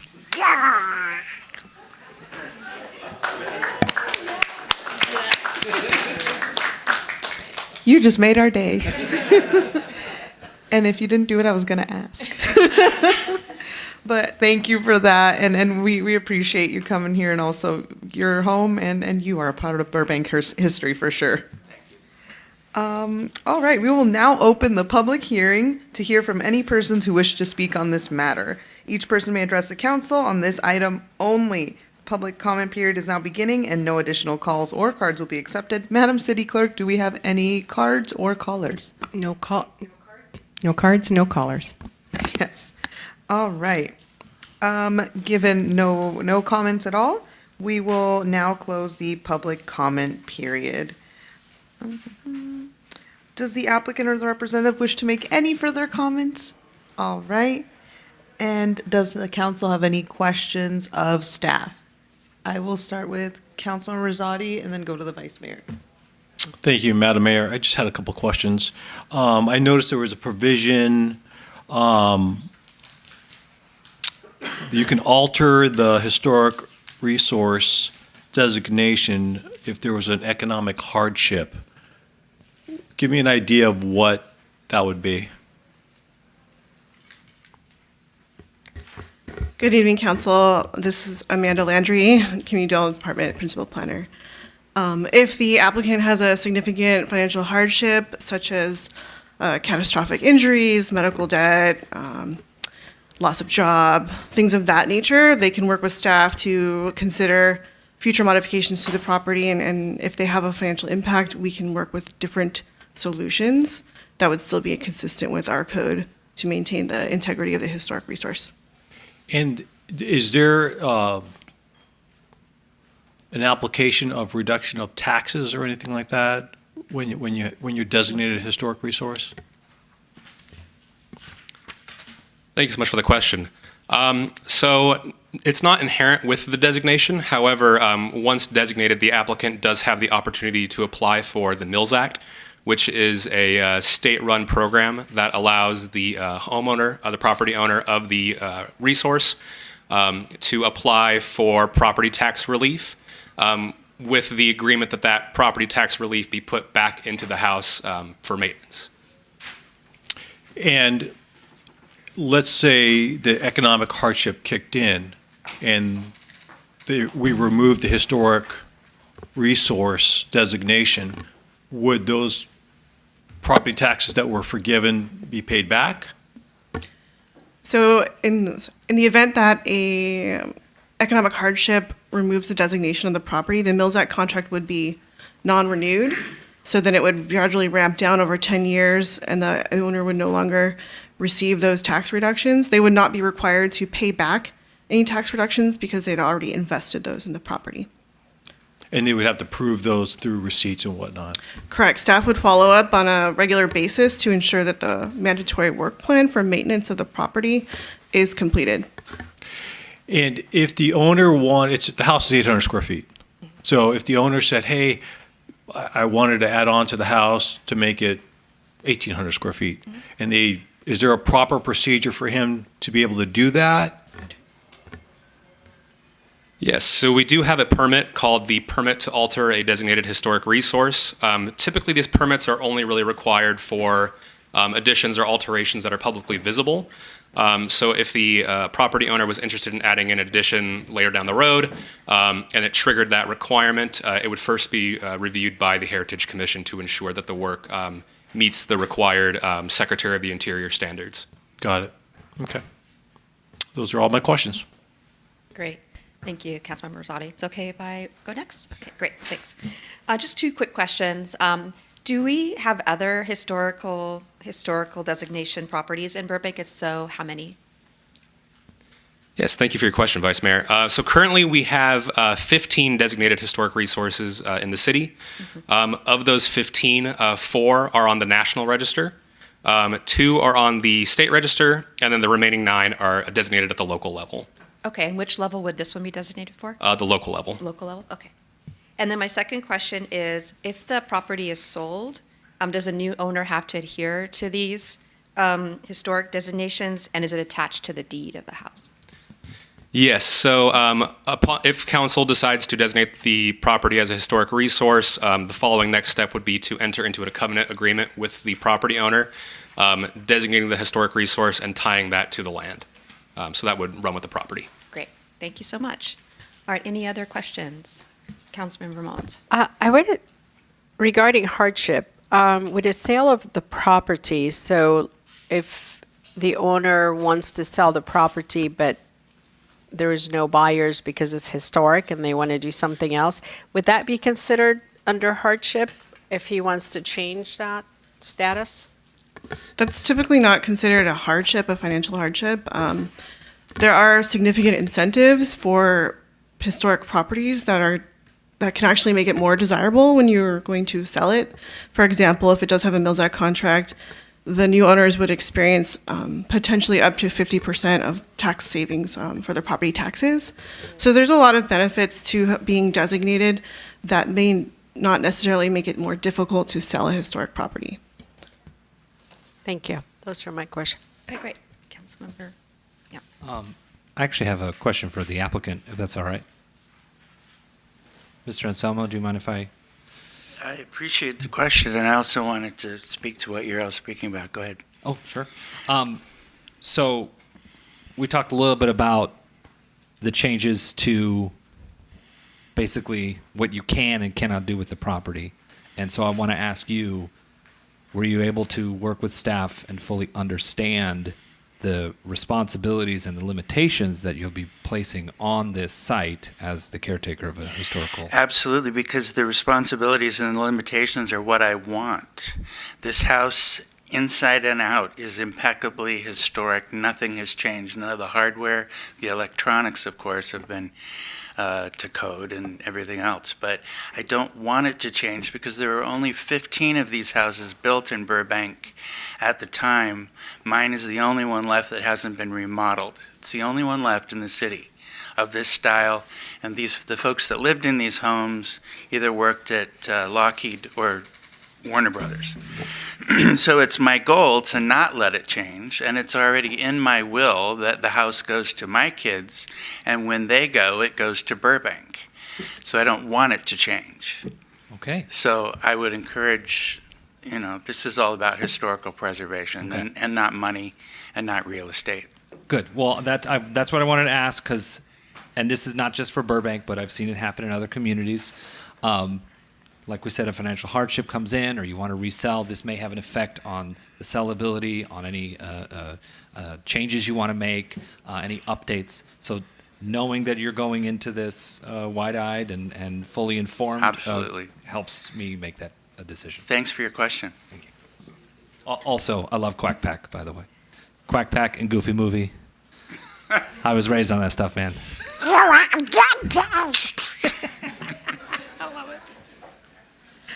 Oh my gosh. Any other questions, comments? No? I have no questions. This is amazing. You have a lovely home, and I'm glad it can become part of Burbank's history. Thank you. Of course. All right. Now, let's see. I now declare the public hearing closed, and the council will now deliberate. What is the council's pleasure? Councilor Anthony? So I always, people ask me all the time in the community, like, oh, I have a really old house, I want to make it historic. And I sit them down, and the first thing I say is, like, it's pretty tough once it's done, because it's hard to undo it. And there's a lot of difficult issues with maintaining that property. I am confident that Mr. Anselmo has gone through those issues. Our staff is well knowledgeable and well versed. We have, like we said, multiple houses previously that we've gone through. So I'm confident that we have a qualified caretaker here in Burbank who's going to look after a prized historical site. Great. Councilor Rosati? Thank you, Madam Mayor. I was able to walk a little bit of the property. I really wanted to see the inside. It kind of helps me a little bit, but this is what I do for a living. So I like the detail of the house, the old-fashioned pipe handrail. I would like to see the package unit, the HVAC, go on the roof. So someday when maybe that system goes out, you can replace it on something that isn't so visible. But it is very well kept. And I appreciate the fact that you want to preserve it. Come and see the inside. I'll knock on your door. I didn't see any dogs. But, yeah.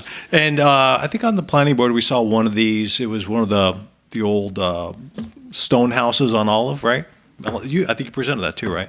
Yeah, that was a pretty cool house too. So, and they let me in. Anyways, I am definitely for this. I like to see the preservation, and I thank you for really wanting to preserve it. Thank you. Yeah. Vice Mayor Takahashi? Thank you. This is a real gift to our community, for you doing this for us. I mean, for you too, obviously, because you care about it, but it sounds like it's for us too, and really appreciate it. It is now the 16th property in Burbank that's historical designation. Is rare. So giving us this gift, this rare gift of our history is really, it's great, it's beautiful. Thank you for doing that. So it's unique. Thank you. Thank you. It's the goal. Thank you, Vice Mayor. Councilor Mullins? Well, I echo everyone's sentiment about how beautiful the house is. I love the fireplace. I'm been looking at the tiles that you have on the fireplace, and I can understand why you want to make sure to preserve this beautiful home, and definitely I'm in support. Now that I saw you, heard from you, I'm like, okay, this is somebody who's going to take care of that house. So thank you so much. All right. I concur with all my colleagues, and like I said, it's a lovely home. I actually live right down the street from you. Yeah. So I'm glad I get to see it almost every day, and I will definitely stop by and say hi. I live in an apartment that is from the same era. So I saw your bathroom in the pictures. We have a very similar bathroom, the tub and the shower separate. So it's really cool to see another home of that time period. And without further ado, I will move to adopt a resolution of the Council of the City of Burbank to designate the house, interior fireplace, and detached garage at 808 North Ford Street as a historic resource pursuant to Burbank Municipal Code Section 10-1-927D. Second. We have a motion and a second. Let's take a vote.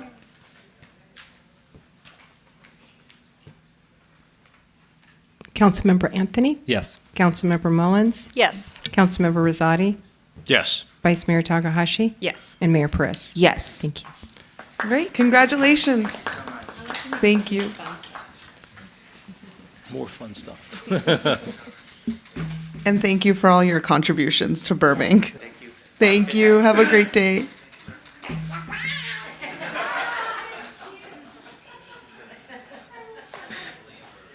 My inner child is so happy right now. That has to be the best public hearing we've ever had. It literally is.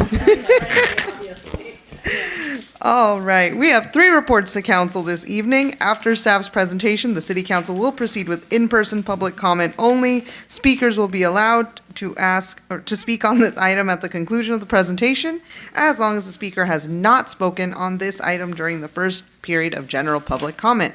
Please be sure to submit your public comment cards now if you'd like to speak on this item, and no additional cards will be accepted following staff's presentation. Welcome, Ms. Palmer. It's great to see you. Oh, thank you for having me. Yeah, I was almost tempted to ask for an autograph back then. I know, me too. And our first report to council is the approval of the 2025 City of Burbank's investment policy. We welcome you for your back-to-back reports tonight. All right, thank you. Good evening, Mayor Perez, Vice Mayor Takahashi, Councilmember Mullins, Councilmember Anthony, Councilmember Rizzotti, and my fellow Burbank residents. My name is Crystal Palmer, and I'm your city treasurer. Tonight, I'm here to present the proposed 2025 investment policy. This report was discussed by both the Treasurer's Oversight Review Committee and the Fiscal and Treasurer's Review Group on August 27th. On the Fiscal and Treasurer's Review Group, we have Councilmember Anthony, Councilmember Mullins, City Manager Justin Hess, Assistant City Manager Courtney Paget, Financial Services Director Jennifer Becker, and CFO of BWP Joe Lilio. On the Treasurer's Oversight Review Committee, we have Darren Guggenheimer, CEO of Gain Federal Credit Union, Norlin Kuras, CEO of Cedar Sinai Federal Credit Union, Richard Martin, CPA, Scott Reif, retired Senior Vice President of Boston Private Bank and Trust. So as a brief backgrounder, as mentioned in the staff report, in response to the recommendation from the city's Fiscal and Treasurer's Review Group, the city collaborated with MGT, a national advisory firm that assists local governments analyze business processes and implement recommendations to enhance efficiency and improve operations. MGT was selected following a competitive RFP process. MGT advisors then conducted a comprehensive review of our investment policy and made the following recommendations based on industry best practices and Government Finance Officers Association's guidelines.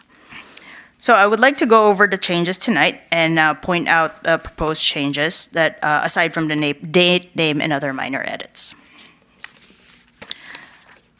So if you look at the staff report, you should have a copy of both the staff report and the red line copy, attachment 2 of the investment policy. So the red portions of the text are the changes to the policy. So we can go over the changes as follows. On page 1, section 1, introduction, the word statement was replaced with document, which broadens the scope and formality. We also removed the detailed goals list and condensed them into a single sentence that reads, "It is the policy of the City of Burbank to invest public funds in such a manner as to comply with state and local laws, ensure prudent money management, provide for daily cash flow requirements, and meet the objectives of the policy." The word day-to-day operations was replaced with daily cash flow requirements.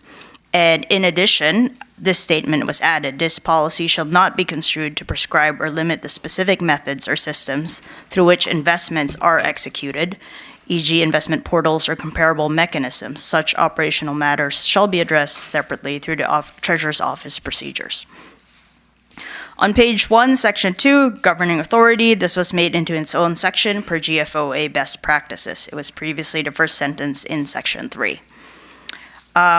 On page 1, again, section 3, scope, the legal grounding was moved to section 2, as I mentioned earlier, and we also clarified the financial reporting reference, which lists funds that are not just identified, but also accounted for and incorporated in the report, emphasizing formal inclusion and financial tracking. On pages 1 to 2, again, section 4, prudence, we added this line saying that persons authorized to make investment decisions on behalf of local agencies investing public funds are trustees and therefore fiduciaries subject to the prudent investor standard. There was a section that was moved from previously section 16th, indemnification of investment officials, and a paragraph was also moved to section 7th under ethics and conflicts of interest section. On pages 2 to 3, under section 5, objectives, there is some changes under safety of principle. There's an emphasis on diversification by adding the phrase investing funds among a variety of securities. We also expanded our credit risk controls by adding specific methods for minimizing credit risk, diversification, limiting to authorized securities, and pre-qualification and due diligence of financial partners. Market risk was renamed to interest rate risk, and we added definitions and mitigation strategies for interest rate risk, matching maturities to cash flow needs and favoring short-term instruments and pools for operating funds. Under liquidity, new definitions of static and dynamic liquidity were added. Added a clarification that static liquidity matches maturities to expected needs, while dynamic liquidity refers to access to secondary markets. Under return on investment, we expanded the performance evaluation by adding an emphasis on achieving the market rate of return across budgetary and economic cycles. We also added new conditions for selling securities, language to include that securities may be sold early if credit declines, reinvestment improves quality, yield, or duration, and or liquidity needs arise. The diversification and maturity section were moved to sections 10 and 11 respectively. On page 3, under section 6, delegation of authority, the legal reference inclusion was added, saying that as permitted under California Government Code 53607, the Charter of the City of Burbank and the authority granted by the City Council assign the responsibility of investing or reinvesting funds to the City Treasurer. The phrase was rephrased, saying investing or reinvesting funds instead of just saying investing unexpended cash. Under pages 3 to 4, section 7, ethics and conflicts of interest, the following line was added. The public review and professionalism clause moved from section 4th, prudence. The annual disclosure requirement referring to Form 700 was also added to make it clear that this is required of the city treasurer. Restrictions on personal transactions was also added, saying that investment officials must refrain from undertaking personal investment transactions with the same individuals employed by the financial institution with whom business is conducted on behalf of the city. On pages 4 and 5, section 8, authorized dealers and institutions, we added the following language. Expanded documentation requirements by adding proof of state registration and evidence of adequate insurance coverage to the list of required documents from both financial institutions and brokers. We also added language formalizing the annual review requirement, saying that an annual review of the financial condition and registration of all qualified financial institutions and broker-dealers will be conducted by the city treasurer. On page 5, section 9, safekeeping and authority, we revised the structure of the section by separating the information into two subheadings, delivery versus payment and safekeeping. We also clarified the protocol by adding that to ensure the securities are deposited in an eligible custody account prior to the release of funds. On page 5, section 10, diversification. This structure was there has been a structural change. The section was separated into its own section. Previously, in last year's policy, this was included in the objective section. Is my time up? It's like, I think it's got 2 minutes. Okay. We also added the following phrase with the sentence: with the exception of U.S. Treasury securities, U.S. agencies, and/or GSE obligations and authorized pools, no more than 40% of the city's total investment portfolio will be invested in a single security type or with a single financial institution. Under page 6, section 11, maximum maturities. This was separated into its own section. Previously, this was included in the objective section. We also removed a reference to the investment language, which read, the treasurer may state the current portfolio target maturity in the investment guidelines that accompany this investment policy. On pages 6 to 9, section 12, authorized and suitable investments, we added a new clause. Additionally, to the extent possible, the city will attempt to match its investments with anticipated cash flow requirements. Unless matched to a specific cash flow, the city will not directly invest in securities maturing more than 5 years from the date of settlement. We also added the most common agency obligations to item B, U.S. agencies and/or GSE obligations. We also added a footnote defining a Category A rating from 2 of the 3 nationally recognized statistical organizations to item G, medium-term notes. Under page 9, section 14, collateralization, we added the following 2 sentences. Collateralization will be required on repurchase and reverse purchase agreements. Collateral will be held by an independent third party with whom the entity has a current custodial agreement. Clearly marked evidence of ownership must be supplied to the entity and retained. We removed a reference to the FDIC and COA threshold clause. This is now simplified, saying that all non-negotiable CDs exceeding $250,000 require collateralization. On pages 9 to 10, section 15, under investment pools, mutual funds, the following items were added to the due diligence checklist: a schedule for receiving statements and portfolio listings, identification if reserves, retained earnings are utilized, a fee schedule of when and how it is assessed, if the pool fund is eligible for bond proceeds, and or will it accept such proceeds. On page 10, section 16, under internal controls, we incorporated a section from the portfolio management activity and performance standards section. On page 10 to 11, section 17, portfolio management activity and performance standards, we added the following phrase: given these strategies, the basis used by the city to determine whether market yields are being achieved shall be to identify a comparable benchmark to the portfolio investment duration. Benchmarks may change over time based on changes in market conditions or cash flow requirements. The monthly investment reports outlined in section 19 reporting reflects the portfolio yield in relation to the benchmark yields. As stated above, a paragraph was moved to the internal control section, and then a sentence was removed to ensure the accuracy and timeliness of this investment procedures manual. The manual will be reviewed on an annual basis by the city's independent auditors. On page 11, section 18, review of investment portfolio, a new section was added saying that the securities held by the city must be in compliance with section 12. Authorized investments at the time of purchase. Because some securities may not comply with section 12, authorized investments subsequent to the date of purchase. The city will at least annually review the portfolio to identify those securities that do not comply.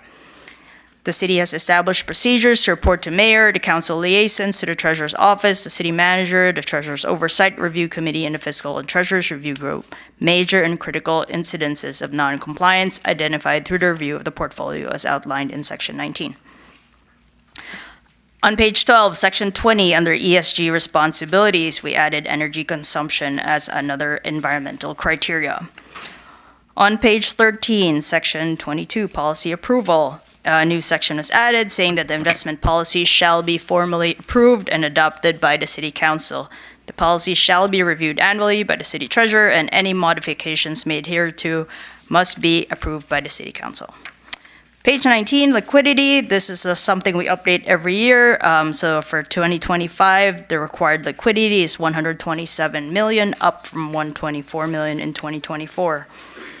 On page 21, Exhibit C, the list of qualified brokers from which the city may purchase investments. We've had a few retirements as well as firm movements. So one of the city's current brokers, Ken Murray, recently retired. He recommended Daniel Maselli to replace him. He completed a broker-dealer questionnaire, submitted his financial statements, references. We checked his references, and based on that, as well as his experience and knowledge, we recommend that we engage his services. One of the city's current brokers, Kevin Webb, recently moved firms from Robert Baird to Hilltop Securities. Given his extensive industry knowledge and experience, the city treasurer recommends we retain Mr. Webb's services.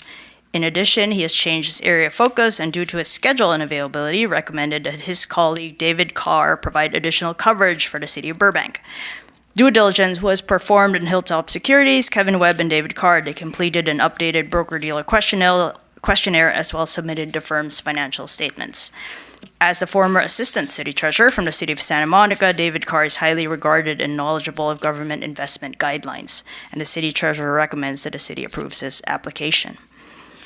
With the acquisition of Vining Sparks by Stifel, one of the city's current brokers, Jamie Picunco, joins another one of the city's brokers, Bill Blackwell, to both provide coverage under Stifel. One of the city's brokers, Don Collins, retired with no replacement. His name and firm have been removed from the list. These are all the changes I have for the city's investment policy, and I'd be happy to answer any questions you have. Great, thank you for the presentation. The public comment period for this report to council is now beginning. Madam City Clerk, do we have any public comment? We do not. Okay, thank you. All right, do we have any questions for staff? Yes, Councilmember Anthony. Thank you, Madam Vice Mayor. Thank you, Madam Treasurer, for the report. Just a couple quick questions. On page 11, under section 18 there, it says securities held by the city must be in compliance at the time of purchase. Some securities may not comply with section 7 subsequent to the date of purchase, and then you'll have a process for identifying those. Since you've been here, can you think of any securities that the city has held that have fallen out of compliance during the time that we've held them? So, if you remember, there were two instances I could remember over the past few years where a corporate bond we purchased was downgraded. So, one was Disney and the other one was Intel. I think you were here when we discussed that. So, in both those instances, I brought it up to the internal and external committees. We discussed the bond and we made a decision whether to keep or sell the bond. In both cases, we decided to keep the bonds. Disney, we trust the name. It's our local company. Intel, we also like the name. And so in both instances, again, the names were discussed by the committees, and we all came to the decision that we should just hold the bond to maturity so we do not incur any losses by selling it in advance. And, sitting on the Treasurer Subcommittee, it did seem sort of out of step of what we would normally discuss for you to bring those to us. Mm-hmm. It was rare. So I am glad that we now have a clear section here on what to do and how that happens if something like that happens. So I appreciate that being added in. My second question is, all of these changes here, they're not super substantive changes, but I do like a lot of these additions. Were you able to confirm with an outside independent agency that these are best practices? Were you able to use any external resources to confirm that these are better and more usable for our city? So most of these changes were made by our consultant, MGT, based on their research. So they looked at the GFOA, the Government Finance Officers Association's best practices. They looked at CMTA, the California Municipal Treasurers Association's best practices, as well as their experience with their other clients. So I am confident that this reflects a lot of the newest and the best industry practices out there right now. Okay, great. Thank you for that. Appreciate it. Thank you. Any other questions? Councilmember Mullins? Did anybody have? No. Okay. Okay. I don't have any questions with the answer to Councilmember Anthony. We at the meeting we're the external, we're an internal committee, right? Correct? Okay, so our internal committee did meet with the consultant. They were on the call with us while going through all the changes, and a lot of these changes are really reflective of just some updates and things that we need to add into the policy. But overall, I think looking at the updates, there wasn't not many changes that was required of us to do, which is really a good sign that we are doing a good job and our policies up to standard. And these additions are just to tighten things up. So we had a lot of questions for the consultant, and it was very informative. So I do appreciate the added changes that we're making now to our policy to make us more, I think, stronger in how we conduct our investment in the city. So it's just comments. Yeah, well, thank you. Just wanted to add, I know you mentioned that this is really just, to make it even better. Last year, we already received one of the highest scores possible from CMTA when we submitted our old policy for their certification process.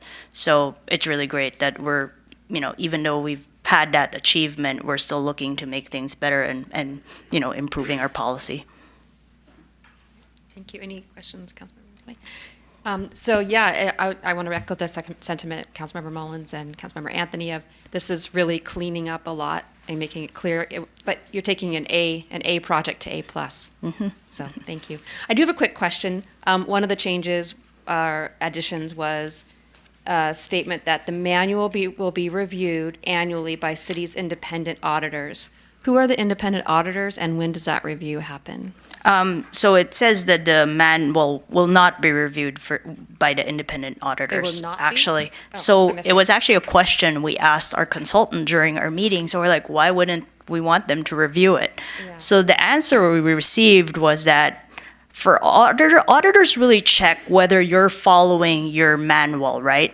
So you don't want your auditors to also change your manual, because it's like, it's like they're the referee, but you can't have the referee also changing the rules of the football game, right? You need that kind of independence.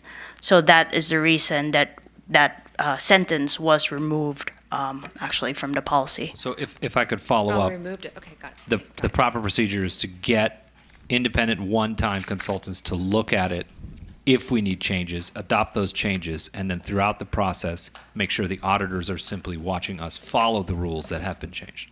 Yes, yes. So the auditors that we do have an auditor that actually always annually we have an auditor that is or hired by the Financial Services Department. They look at our investments. We actually submit all our investments to them. And then they make sure that they are all in compliance with our investment policy. So I would imagine we would continue doing that moving forward. Great. Okay. Thank you. That's clear. I was a little confused. Wonderful. Yeah, I'm in agreement with the folks. Yes, Councilmember Mullins. I was going to ask, maybe we clarify this. Actually, the update of this policy came out of our audit committee recommendation to look at our policy and make sure that we're in compliance, correct?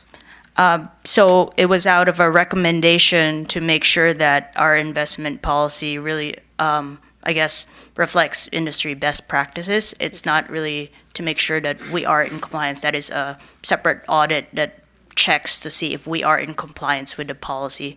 This is more of just like as Councilmember Takahashi said, it's really just improving the policy and looking for ways to make sure that if there are any gaps, we address them. If there are any questions that are not clearly answered by the policy, we incorporate them now in the policy so there's no misunderstanding or miscommunication in the future. Okay. Thank you. All right. Any other questions or comments? Okay. And I believe this is a note in file, correct? Right? So there's I believe this needs to be approved. Correct. This one we do have to approve it. Okay. So misread the. Yes. So I'll make a motion to approve the 2025 investment policy as proposed. Second. Okay. All right. Take the roll call. It says on here. Councilmember Anthony? Yes. Councilmember Mullins? Yes. Councilmember Rosati? Yes. Vice Mayor Takahashi? Definitely. And noting the absence of Mayor Perez. Thank you. Thank you. Okay. All right. You're not going to go very far. We're going to go to the next item, which is to review the city treasurer's investment portfolio for report for June 30th, 2025. So welcome back, our city treasurer, Ms. Palmer. Please present the report.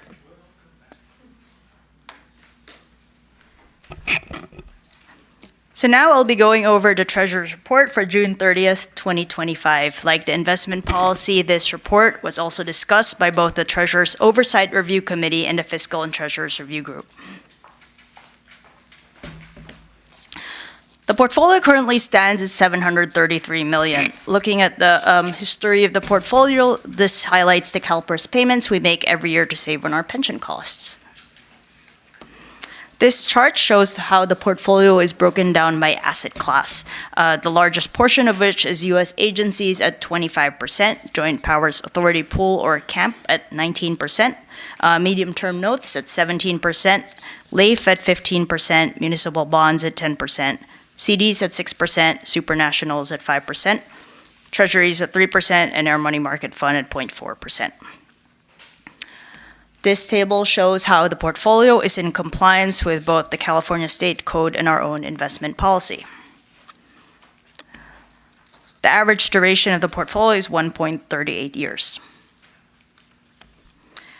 Our yield in June was 3.53%. This is in line with other cities. For example, Glendale came in at 3.3%. This chart shows our income summary from the coupons we receive every month. In June, for example, we received $1.9 million in income from our portfolio. I just wanted to highlight a recent investment we made in a Harvard bond. Earlier this year, the city of Burbank invested in a 5-year non-callable bond yielding 4.57%. What I like about this bond is it's very safe. Harvard's rated AAA by both Moody's and S&P's. And although Harvard has a $53 billion endowment, 80% are restricted to particular purposes, like including financial aid, professorships, and specific scholarships. Hence, they're still issuing bonds. Bond proceeds are to be used for general purposes of Harvard. It also helps provide financial support in light of federal regulatory and funding changes related to research costs, fundraising, and taxes. Federal research funding, for example, was 11% of annual operating revenues in fiscal year 2024. What I also like is their commitment to affordability. Harvard provides free tuition, housing, and food for students from families with annual incomes below $100,000, and free tuition for those earning below $200,000. Now, if you could only get in. Looking at the job market, employers have generally been in this slow to hire, slow to fire equilibrium over the past year. The latest job report, for example, showed that employers only added 22,000 jobs in August, well below the numbers forecasters had expected. Since the beginning of the year, there have now been fewer jobs added than in any year since 2010, right after the big financial crisis. While layoffs have still been relatively low, we are starting to now see it in spurts. Employment, for example, fell by 13,000 in June, the first net loss of jobs since the end of 2020. With that, the unemployment rate rose slightly to 4.3%, a nearly four-year high. The only sector hiring significantly nowadays is healthcare. The industry added 30,000 jobs in August and is now responsible for a third of all job gains over the past 2 years. With companies not really hiring, the number of people who have been unemployed for 27 weeks or longer has risen to 1.93 million, or a quarter now of everyone who is out of work. Young people have been particularly impacted, with unemployment rising the fastest among people ages 16 to 24, as companies use AI to now replace our entry-level software engineers and customer service agents. Looking at inflation, the latest CPI number came in at 2.7% in July, flat from the previous month. Core inflation, which excludes volatile food and energy prices, rose slightly higher at 3.1%. What's more notable, though, is how much the Producer Price Index, which measures wholesale prices, is increasing, now at the highest monthly rate since 2022, when we were seeing the impact of pandemic shortages. The biggest price increases so far has been concentrated in categories that are particularly exposed to tariffs, such as furniture and appliances. Services, such as auto repair and hospitals, also continue to see price increases. Well, it seems that everything will just continue to get more expensive. The good news is there are categories that are seeing lower prices and potentially even more bargains in the next few years. Wine, for example, has seen oversupply and just less demand overall. While previous studies linked moderate wine consumption to lower rate of heart disease, now they're saying it's not really healthy to drink any amount of alcohol at all. So a lot of people have cut back. Preferences have also changed as younger people favor mocktails, cannabis, or other types of alcoholic beverages. It is not just the US, though, and worldwide wine consumption has now fallen to a 27-year low. Not necessarily related to the decrease in wine consumption, but consumer sentiment in general has also been trending downwards in the past few years. While consumer confidence improved slightly in July, people remain quite pessimistic, citing rising prices as their primary concern. In addition, there seems to be an overriding apprehension about future economic prospects and opportunities. Uncertainties around the job markets and tariffs have really certainly not helped. It is worth noting, though, that there seems to be a disconnect between how people are feeling and what traditional economic barometers are showing. With elevated household income growth since the pandemic, for example, household debt-to-income ratios are still at historic lows, not counting the pandemic. So people are still not getting into a lot of debt relative to their income, despite the much higher prices. The big question in everyone's mind is how tariffs will ultimately impact inflation. So far, we've seen minimal impacts as companies stockpiled inventory ahead of tariffs, or chose to absorb the added costs instead of passing it on to customers. In recent weeks, however, companies are now saying they have no choice but to increase their prices. Based on an estimate by Goldman Sachs, through June of this year, U.S. consumers absorbed 22% of tariff costs, but that share is expected to rise to 67% by October. It is not just the tariffs themselves, though, but the uncertainty surrounding them. Tariff percentages keep changing, and it's just very difficult to know where ultimate prices will be if tariff trade talks keep getting extended. The one upside of tariffs, though, is that they have been providing additional revenue for the government, with the U.S. earning $29.6 billion in July alone, although still not enough to mitigate the budget deficit. If left in place, it is estimated that tariffs could bring in an additional $2 trillion in revenue over the next decade. What this means, though, is that it might not be so easy to get rid of tariffs in the future, especially if we begin to rely on them as a source of government revenue. Housing market. The average 30-year mortgage rate is now at 6.5%, the lowest level in about a year. However, homes are still very expensive, with prices increasing about 1.6% year over year. So many buyers are still on the sidelines, waiting for prices and mortgage rates to drop. Nowadays, though, sellers actually outnumber buyers by the widest margin in record since 2013. So you would think it should be a buyer's market and prices should decrease. The problem is most sellers are still hoping for the high prices they saw during the pandemic and are just choosing not to sell at lower prices. Instead, they're letting their homes sit in the market for an extended time or just delisting them altogether. Buyers have also become skittish with all the economic uncertainty, and 15% of all home sales now are falling through, the highest July rate on record. Even investors whose share of home buyers have risen to the highest percentage on record have started to pull back on their purchases. Looking at asset prices, the stock market continues to hit new highs as investors now expect the impact of rate cuts and tax cuts to start to trickle down the economy. At the same time, investors are also hedging their bets with safe haven assets such as gold, now up 39% for the year.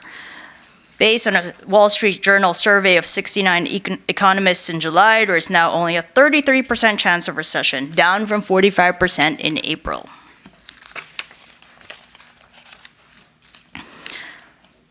So while concerns remain about inflation and the budget deficit, Treasury yields have started to decline with expectations of rate cuts this year. The Federal Reserve held rates steady in July at that time, citing the need for more data on inflation and the labor market. Since then, however, the labor market has weakened, and investors now expect quarter-point cuts after each of the Fed's 3 remaining 2025 meetings. Of course, as we know, it still depends on how numbers evolve in the next few months. August CPI numbers come out later this week, and if inflation starts to pick up, for example, then the Fed will still have to balance controlling the price increases, even if the job market continues to soften. Looking at the IMF World Economic Outlook, global growth is projected at 3% for 2025 and 3.1% in 2026, an upward revision from the April outlook. This reflects front-loading ahead of tariffs, lower effective tariff rates, better financial conditions, and fiscal expansion in some major jurisdictions. Overall, though, global inflation is expected to fall, but U.S. inflation is predicted to stay above target. Downside risks still remain for potentially higher tariffs, elevated uncertainty, and geopolitical tensions. As always, our mandate is safety, liquidity, and yield in that order. Safety and preservation of capital is our main objective, and we increase the safety of our portfolio by diversifying our assets. In addition, we also aim to avoid credit risk by always conducting comprehensive due diligence and monitoring our investments. Liquidity is our second objective, and we make sure that we always have the cash we need without needing to liquidate securities. We do this by matching our maturities to our cash flow needs and also investing operating funds in shorter-term maturities. Finally, a third objective is yield. We aim to achieve a market rate of return through economic cycles. In general, we hold all our securities to maturity, allocating strategically among different asset classes to capture higher yielding opportunities. We also invest in longer maturities, locking in rates to generate future income. That concludes my presentation. I believe this is a note and file, but I would be happy to answer any questions you have. Great, thank you. Do we have any public comment for this item tonight? We do not. Okay. So yes, do we have questions for Ms. Palmer? Councilmembers? No, I was just surprised about the wine issue here. I don't know where you got those numbers because I see them drinking more and more wine out there, but I'm always looking forward to the next product or produce that you come up. I think the last couple of times was eggs, avocado, now it's wine. So I'm always interested to know what the consumers are doing and not doing. So thank you for that information. Thank you. You know, speaking of the list of decliners, smartphones was on there. I noticed that Yeah. was much lower. Can you speak to that? Do you have any understanding? So of why that is an interesting phenomenon. So the reason is there's been a lot of smartphones coming from China, the Chinese branded smartphones, and in general they're a lot cheaper than Apple products or Samsung products. And I think because of how expensive Apple and Samsung have become, people are saying, hey, these products are just as good. I'm going to buy the $400 smartphone instead of the new Apple releases today, like $1,200 for an iPhone. Like at a certain point, you can't justify that expense. And I think that movement towards more affordable smartphones is something we're starting to see. Okay, so expansion of market. Yes. Yeah, okay. And then I did have a quick question about the yield page, Mhm. page 8. I noticed that our yield is pretty steady for the past 2 years or so, even though the market is like kind of up and Mhm. down and even now declining.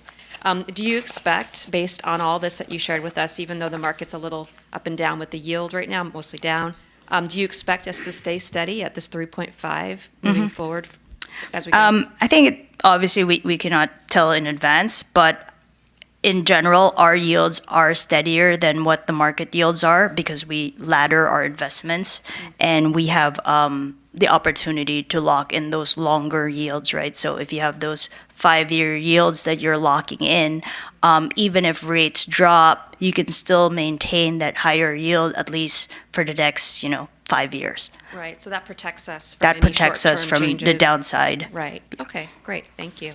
All right, any other questions or comments? All right, well, this is a note and file, this one.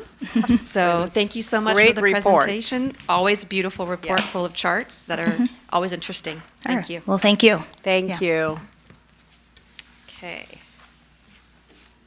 Next up, we have a report to council in an annual update on the 5-year homelessness plan for reporting the fiscal year of 24-25. And to present the report is Ms. Lee from the Housing Development Department, Housing Development Manager from the Housing Development Department. Welcome, Ms. Lee. Thank you. Good evening, Vice Mayor Takahashi and members of the City Council. My name is Casey Lee, Housing Development Manager for the Community Development Department. Tonight's presentation provides an annual update to the city's 5-year homelessness plan. The current homelessness plan covers years 2022 through 2027, and tonight's update highlights the accomplishments for the 2024-2025 fiscal year. For the purposes of this presentation, the 5-year homelessness plan will be referred to as the plan. Tonight's presentation includes the fiscal year 24-25 accomplishments and future goals related to the plan's 6 main areas of focus: homelessness data, homeless service partnerships, and funding for homeless projects and programs under Measure A, the measure that repealed and replaced Measure H. The plan's key goals and objectives fall under 6 main categories. These include capacity building, which consists of strengthening coordination with regional partners, improving data integration, and support provider capacity. Advocacy, which includes advocating for increased funding and legislative changes. Access, outreach, and engagement, which consists of utilizing the street outreach program to enhance and expand services. Shelter and housing accessibility, which consists of developing permanent supportive housing and interim housing opportunities. Health and stabilization, which includes expanding services, partnerships, or staffing. And homeless prevention, which consists of providing homeless prevention programs through funding financial stabilization and financial assistance programs and services. The next slides highlight the accomplishments as well as future goals for each key objective. These accomplishments can be found on attachment 1 of your packet.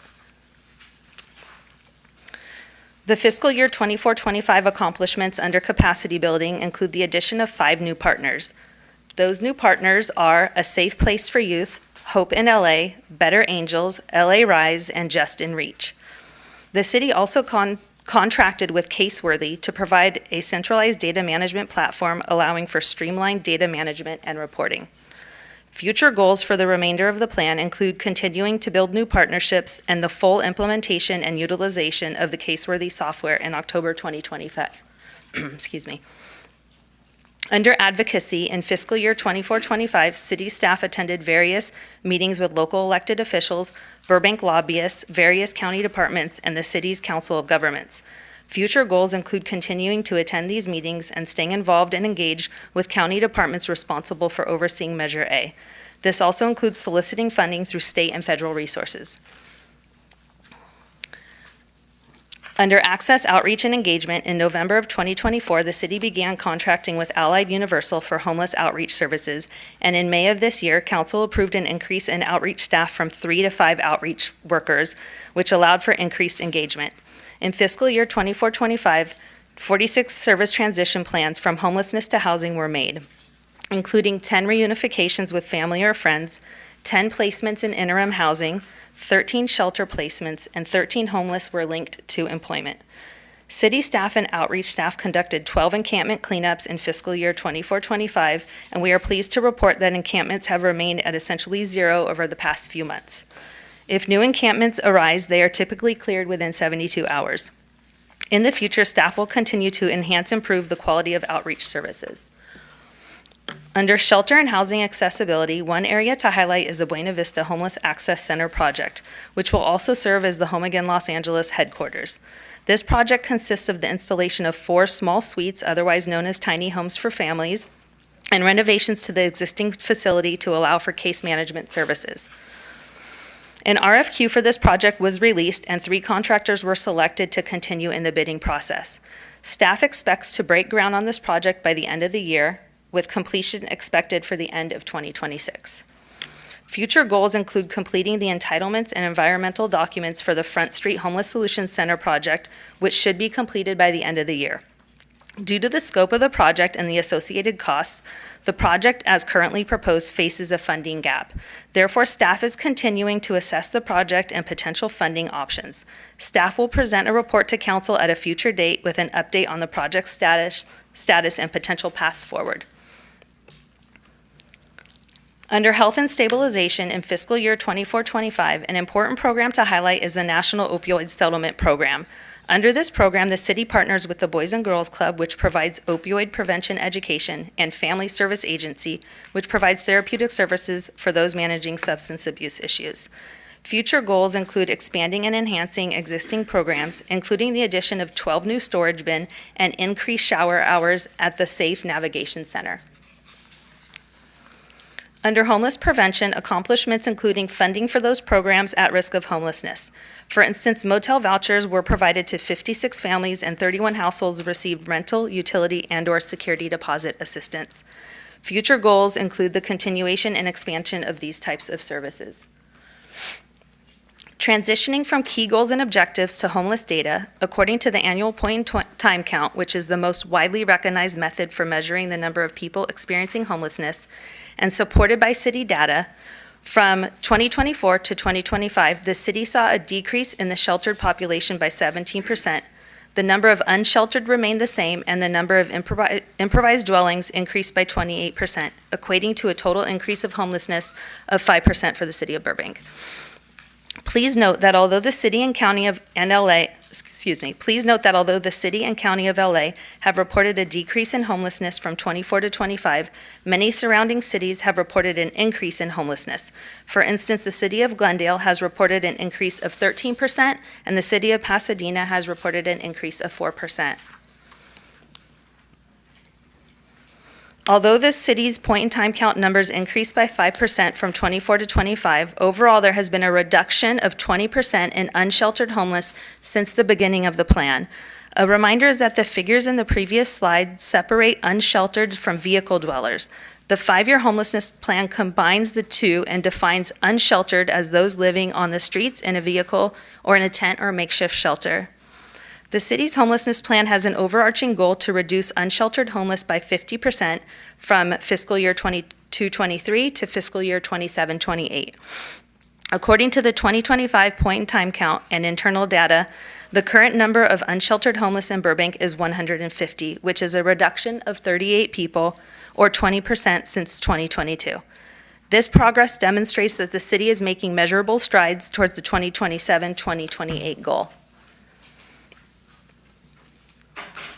As we know, homelessness requires a coordinated effort among many different groups. We would like to recognize our homeless service partnerships with the City Manager's Office, Burbank Police Department, Burbank Fire Department, the City Attorney's Office, Library Services, Parks and Recreation, and Public Works.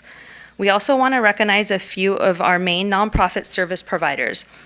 Home Again Los Angeles operates the Motel Voucher Program, Rapid Rehousing Program, and Lifting People Up.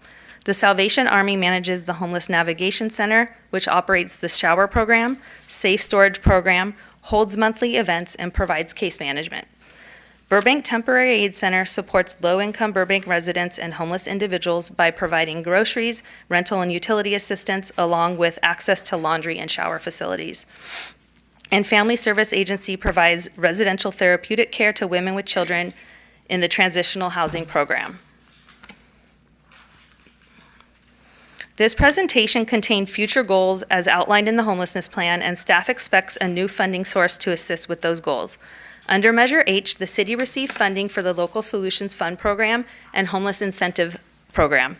In November 2024, Los Angeles County voters voted to repeal and replace Measure H with Measure A. Under Measure A, the Local Solutions Fund Program and Homeless Incentive Program have continued.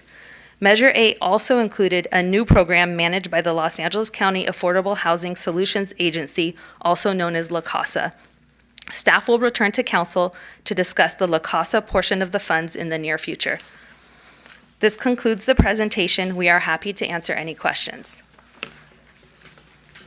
Thank you so much for the presentation. You're all doing a whole lot for housing and homelessness in our city, and seeing the presentation makes me so proud. All right, before we go on to any council questions or comments, Madam City Clerk, do we have any public comment? We do not. Okay, thank you. Now I'd like to open it up if council has any questions for staff. Questions? Vice Mayor. Great. Thank you, Madam Mayor. Excellent report. Thank you for the update. I have a few questions. The first one is kind of just commenting or asking about the difference that it has made to increase staff. So you mentioned we went from 3 to 5 staff for homeless services. We've added a social worker. We've also added CSOs, right, to our police department. So how has that, in your experience, how has that impacted? Has it been a good investment to add these folks to our staff? And how so? Good evening, Robert Newman, Community Development Department. Great to be here with you. Vice Mayor, that's a good question.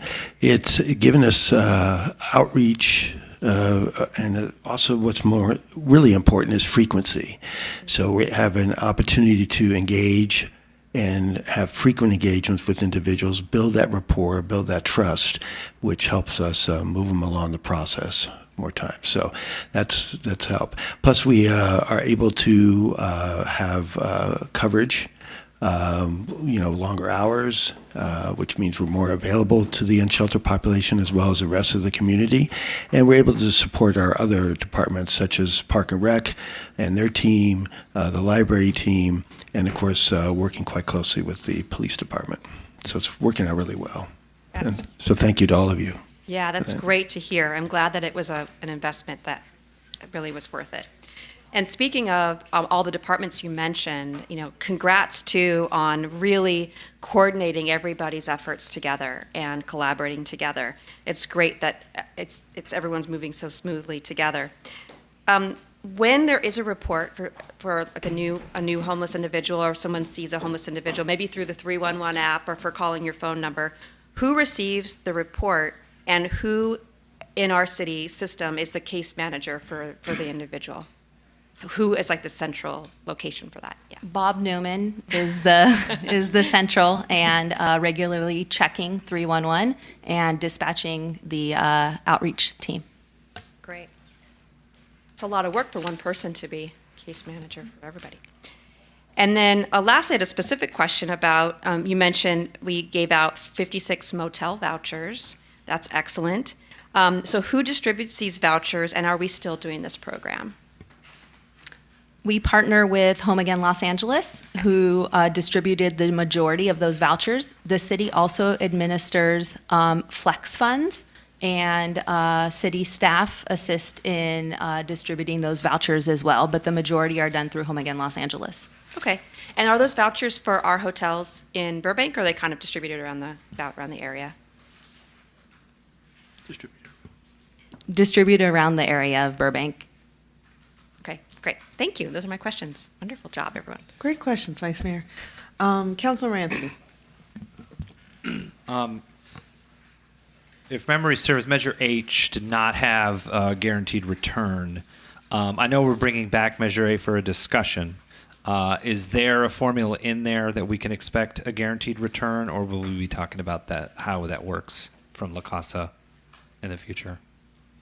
Can you please specify what you mean by guaranteed return? So a lot of county and state taxes, certain percentages are guaranteed to come back to the city that collects those taxes, like a sales tax or excise or use tax.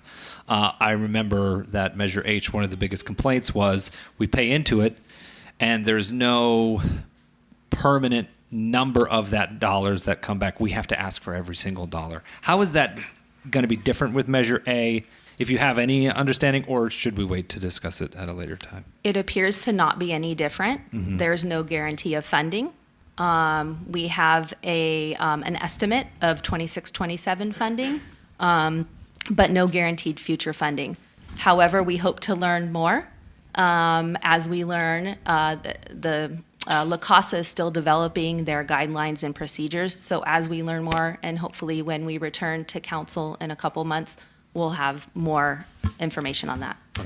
If I could, and we're not getting a guaranteed local return like we do with all the other ones, Prop A, Prop C, different county funds, which is really disappointing, especially now that they've doubled the amount. So we beg and plead for what we could get, even though now we're giving roughly about $20 million to Measure H every year. So most local returns are 15 to 20%.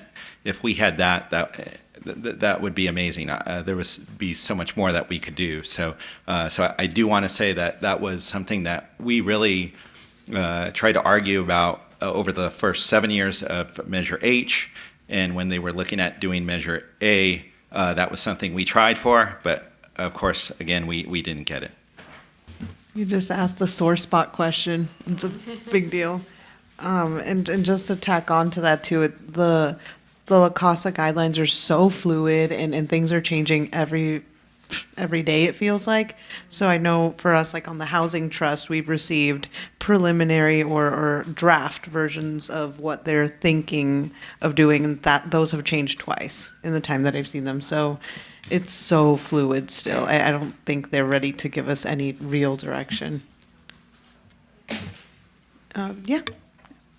In regards to that, are we still receiving funds from Measure H? We continue to receive those funds, or those are being put on hold since now it's A instead of H? Measure H has concluded. Okay. So now it's Measure A. Under Measure A, we are still receiving the funds that we received under Measure H, which are the local solutions funds, about $350,000 a year, and homeless incentive program funds, which is about $100,000 a year for financial assistance for voucher holders. And then on top of that, under Measure A, will also be the La Casa funding that we did not receive under Measure H. Okay. If I may continue on the same. The funds that we receive, is it strictly allocated for vouchers and housing, or can some of it be also used towards mental health or substance abuse if we want to assist in sending somebody for mental health evaluation or putting them through a rehab center?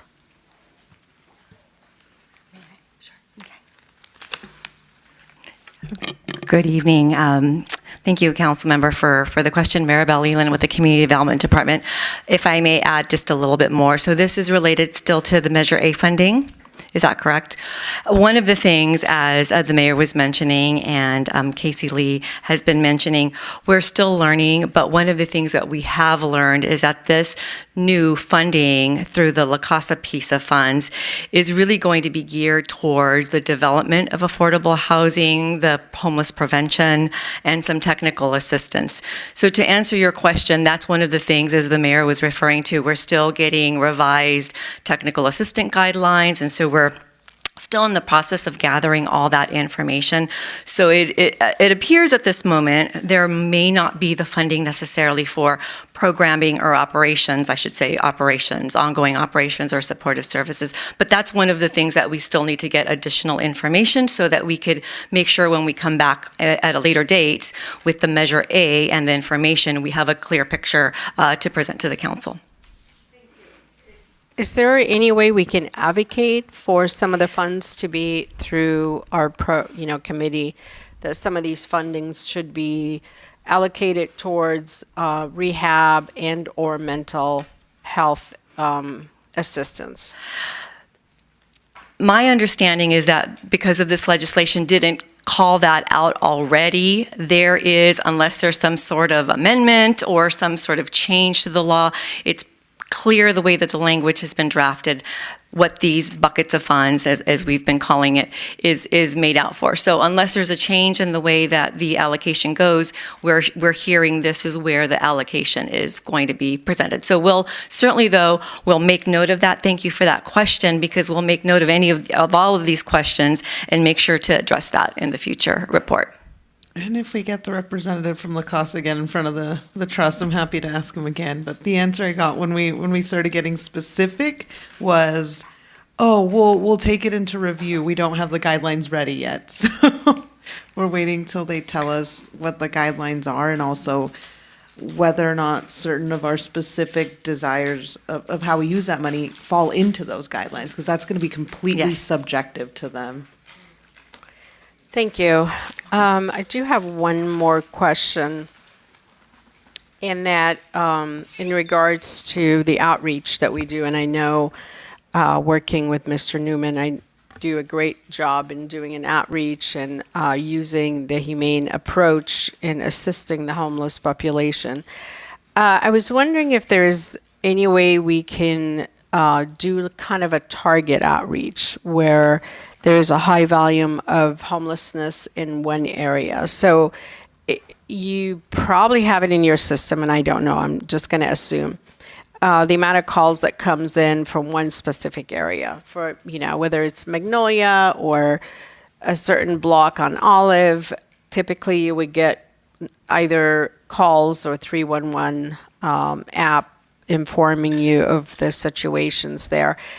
Can we focus a target area for maybe a week at a time, 2 weeks at a time, where we are just visiting that location more often and not just wait for calls, especially if we have high call volume coming in that area or reporting of homelessness? And I guarantee you're aware of every corner in the city of Burbank and where you can identify it. So I'm just wondering, of repeated appearance in trying to assist those individuals and see what we can do to help them, whether finding vouchers, whether placing them in a program. I think, I'd like to see that more visibility, and we do that through other programs in the city. Is that something possible that can be done? Well, Councilmember, great question, and yes, indeed. And a matter of fact, you'll probably soon see one of the outreach people on a bicycle in targeted areas. So, for example, say Magnolia Park, right? So we obviously have vehicles, and staff has taken training on bicycle. How to ride a bike safely. So we're going to be doing that. But yes, I think that's a real good point of focus, and because we have a really good idea where the hot spots are. And as a matter of fact, the 311 app allows us to see where the calls, right? It gives us a map so we can see exactly where those calls, service calls are coming in on. So it's a great tool. So Well, we'll definitely do that. That's great to know, because I think it would definitely help having those regular visitation and seeing that you are in the area and you're showing up day after day. They probably turn around and hopefully look at you for getting that help they need. So I'd appreciate, you guys going out doing that, and especially being on the bike. I'm going to be looking for them out there in the street. Yeah. Okay. Thank you. Thank you. Thank you, Councilmember. Yeah. Important question. Are they e-bikes or regular bikes? Do you know? Cardio, regular bikes. Okay. All right. Any other questions? No? I just have one question. When we talk about encampment cleanups, I know folks have different connotations of what that might look like, especially given maybe what we see from one of our neighbors, I won't say who, and what that looks like on TV and all that. Can we talk a little bit about encampment cleanups so that our residents know exactly what we mean when we say this is an encampment cleanup, and what happens with folks after that? Sure. Thank you for that. Thank you for that question. So extensive outreach goes into any location that we see an encampment, whether it's small or large, and we document our outreach, and we're consistently offering services. So, and this is something under the Municipal Code 53-211 we've been doing since 2019, right? So as offering services. And so we use it sparingly. We don't have a lot of encampments, but when we do, we move, we do move quickly, but we offer those services, and we continue to do so. So it's not something where we just go in, take people's stuff. And the other thing too is that in conjunction with the police department and Department of Public Works, it's a great team. We also take the material, the stuff, and we store it. Right, and we keep it for 90 days over at our Safe Storage and Navigation Center. So it's not to where we just discard the stuff. So there's a whole process that's very sensitive to the individuals that are homeless if they're there, and of course their personal belongings. So, but it works pretty good. Thank you, Bob. And I ask not because I'm questions about it or I wonder, but because I think it's important for the public and our residents to hear that when we say an encampment cleanup, we mean offering service after having made multiple contacts, I'm sure, and also making sure that we are doing it in a compassionate way where we have storage centers, where we have rooms available, where we are already thinking ahead of where we can replace folks. And oftentimes these encampments, I've looked at the data, pop up in areas that are not safe for the folks themselves who are there. There's a high chance of them getting, not to add a pun here, but getting hit by a bike even, right? So that's something that's really important to us, and I appreciate that you all address it in this very compassionate manner and very proactively. Yeah. I just wanted to follow up on that. I have seen instances in other cities and other communities where a Department of Sanitation and the local police force will show up unannounced, and they do what is known as a sweep. There are no services provided, and it's just moving everything and discarding everything out of the way. Would you consider what we do a sweep of any kind? Is that a word that we use? Is that the vernacular that is thrown about when we do these activities? Not at all. We have never used that term, and that is not our approach. And we also, in fact, post 72-hour notices informing them and are constantly outreaching during that period of time to see if we could provide services. And they're absolutely done in the most compassionate manner. Thank you. Appreciate that. All right. Any other questions? One last, not a question, a request. What's your number, Bob? To report, well, not your personal number. 311. Your office number in case somebody doesn't have a 311 app. Yeah, so the hotline number is 818-238-5888. That's 818-238-5888. If you want to reach the outreach team directly, you just press 1. But I would suggest on the phone tree, there's a lot of important information there, and other places, organizations that people can connect to if they listen to the menu. But 1, to reach the outreach team. Thank you. Thank you, Bob. And Any other comments, questions? Nothing? I will just say thank you for the report. Thank you for the update. Like I said earlier, may be a little biased, but I'm incredibly proud of us here in Burbank. As folks might know, this is my bread and butter. I'm a social worker. I've worked in homeless services for years. And what we're doing here is ahead of the curve, especially for cities of our size. We're doing things very compassionately. We are offering a lot of services that some of our neighbors aren't. And I hear a lot of praise from our counterparts in other cities. So thank you for what you're doing. Please keep doing what you're doing.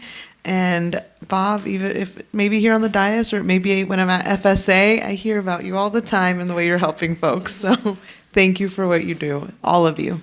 Thank you. And I'll keep sending folks your way. All right. This is a note and file. So without further ado, we will note and file. All right. Thank you, everybody. It is now time for council comments, believe it or not. We will now hear council comments, including reporting on council committee assignments, attendance at conferences, regional meetings, and community events. Who would like to go first? Councilmember Anthony. I looked at you. Councilmember Anthony.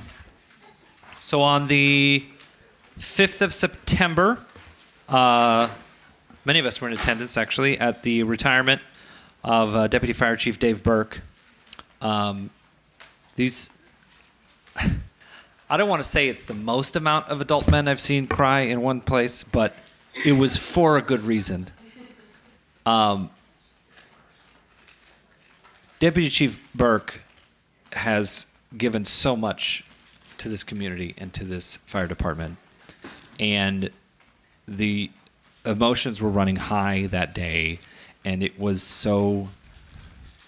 it was incredible to watch how appreciative what we typically see are very stoic firefighters have a moment to simply appreciate this man who has sacrificed quite a bit of his time and his energy to put really great work into this department.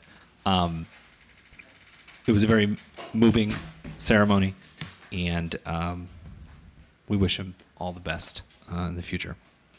The next day, I stopped by Home Again LA.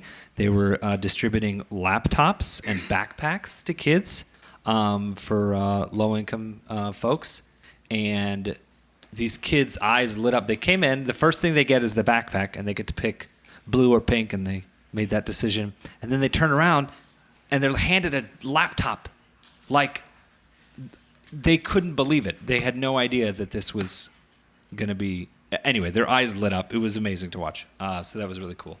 And then the very next day, we had a pickleball tournament. I think we crushed it, Councilmember Rosati. I think we crushed it in more ways than one. And thanks to everybody in the community for showing up and turning out. Thank you, Councilmember Anthony. Vice Mayor Takahashi?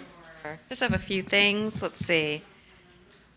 On the 5th, I was also at the Deputy Fire Chief Burke's retirement, and we have, you know what, this is, I think, the second or third retirement ceremony I've been at the fire department, and it's really clear how everyone there loves each other and is like tight and supports each other, and it's very bittersweet. I think folks were appreciative of all that he had done, and also very happy for him that he's moving on. I asked him afterwards what he's going to do, and he is not going to sit still.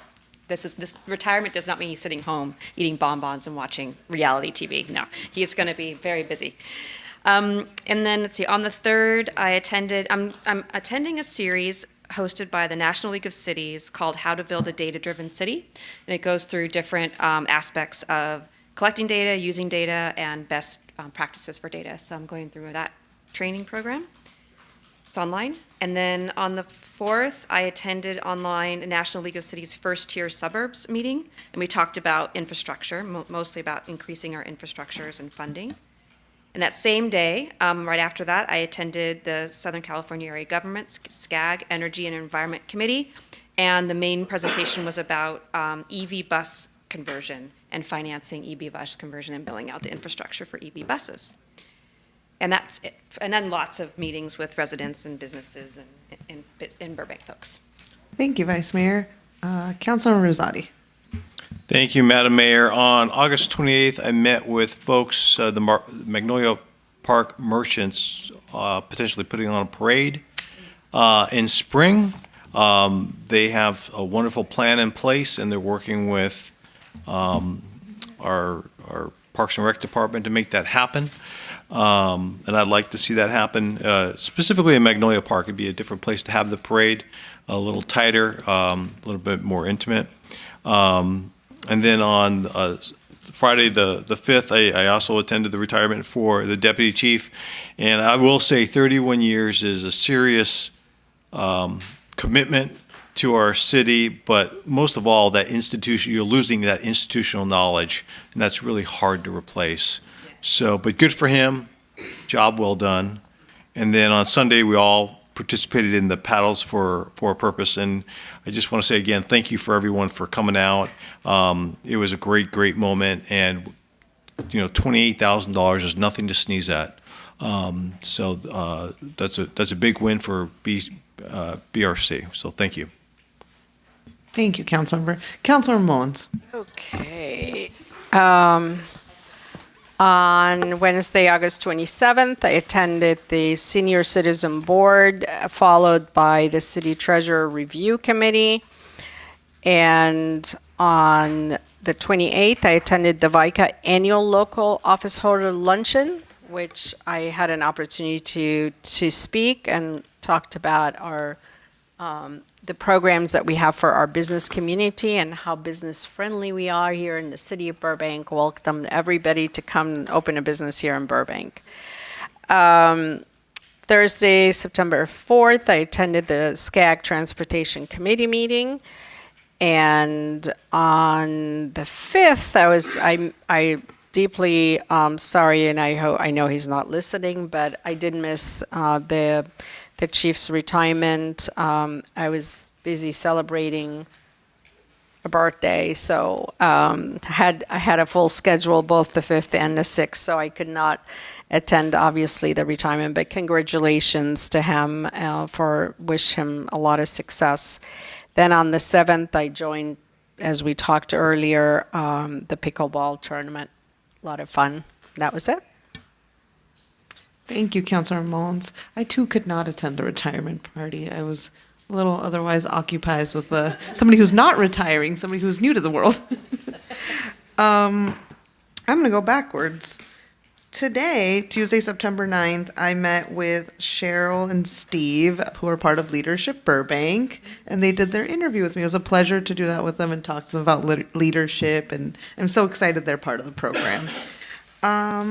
Let's see, on Sunday, September 7th, I attended the Paddles with a Purpose with all of you. Thankfully, I did not have to display my skills, and I will not be so lucky next time, I know. So I'll see you all on the pickleball court. We'll all practice together. On Thursday, September 4th, I attended SCAG's Transportation Committee and our regional council meeting representing Region 42. Great conversations. I'm glad to be back. And then this was put on by Sandy, not me, on Sunday, July 27th, all day. I had a baby. So that is what I've been doing. That has been my main event most of August. So that's all. And then the last thing I did before leaving was Thursday, July 24th. I attended the Valley Economic Alliance Board of Directors meeting before leaving off to the hospital to have a lovely baby girl.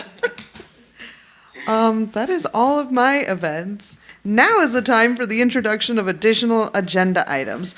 Do members of the council have anything to introduce while the city manager gives you a very stern face, reminding you that there's so much on the agenda?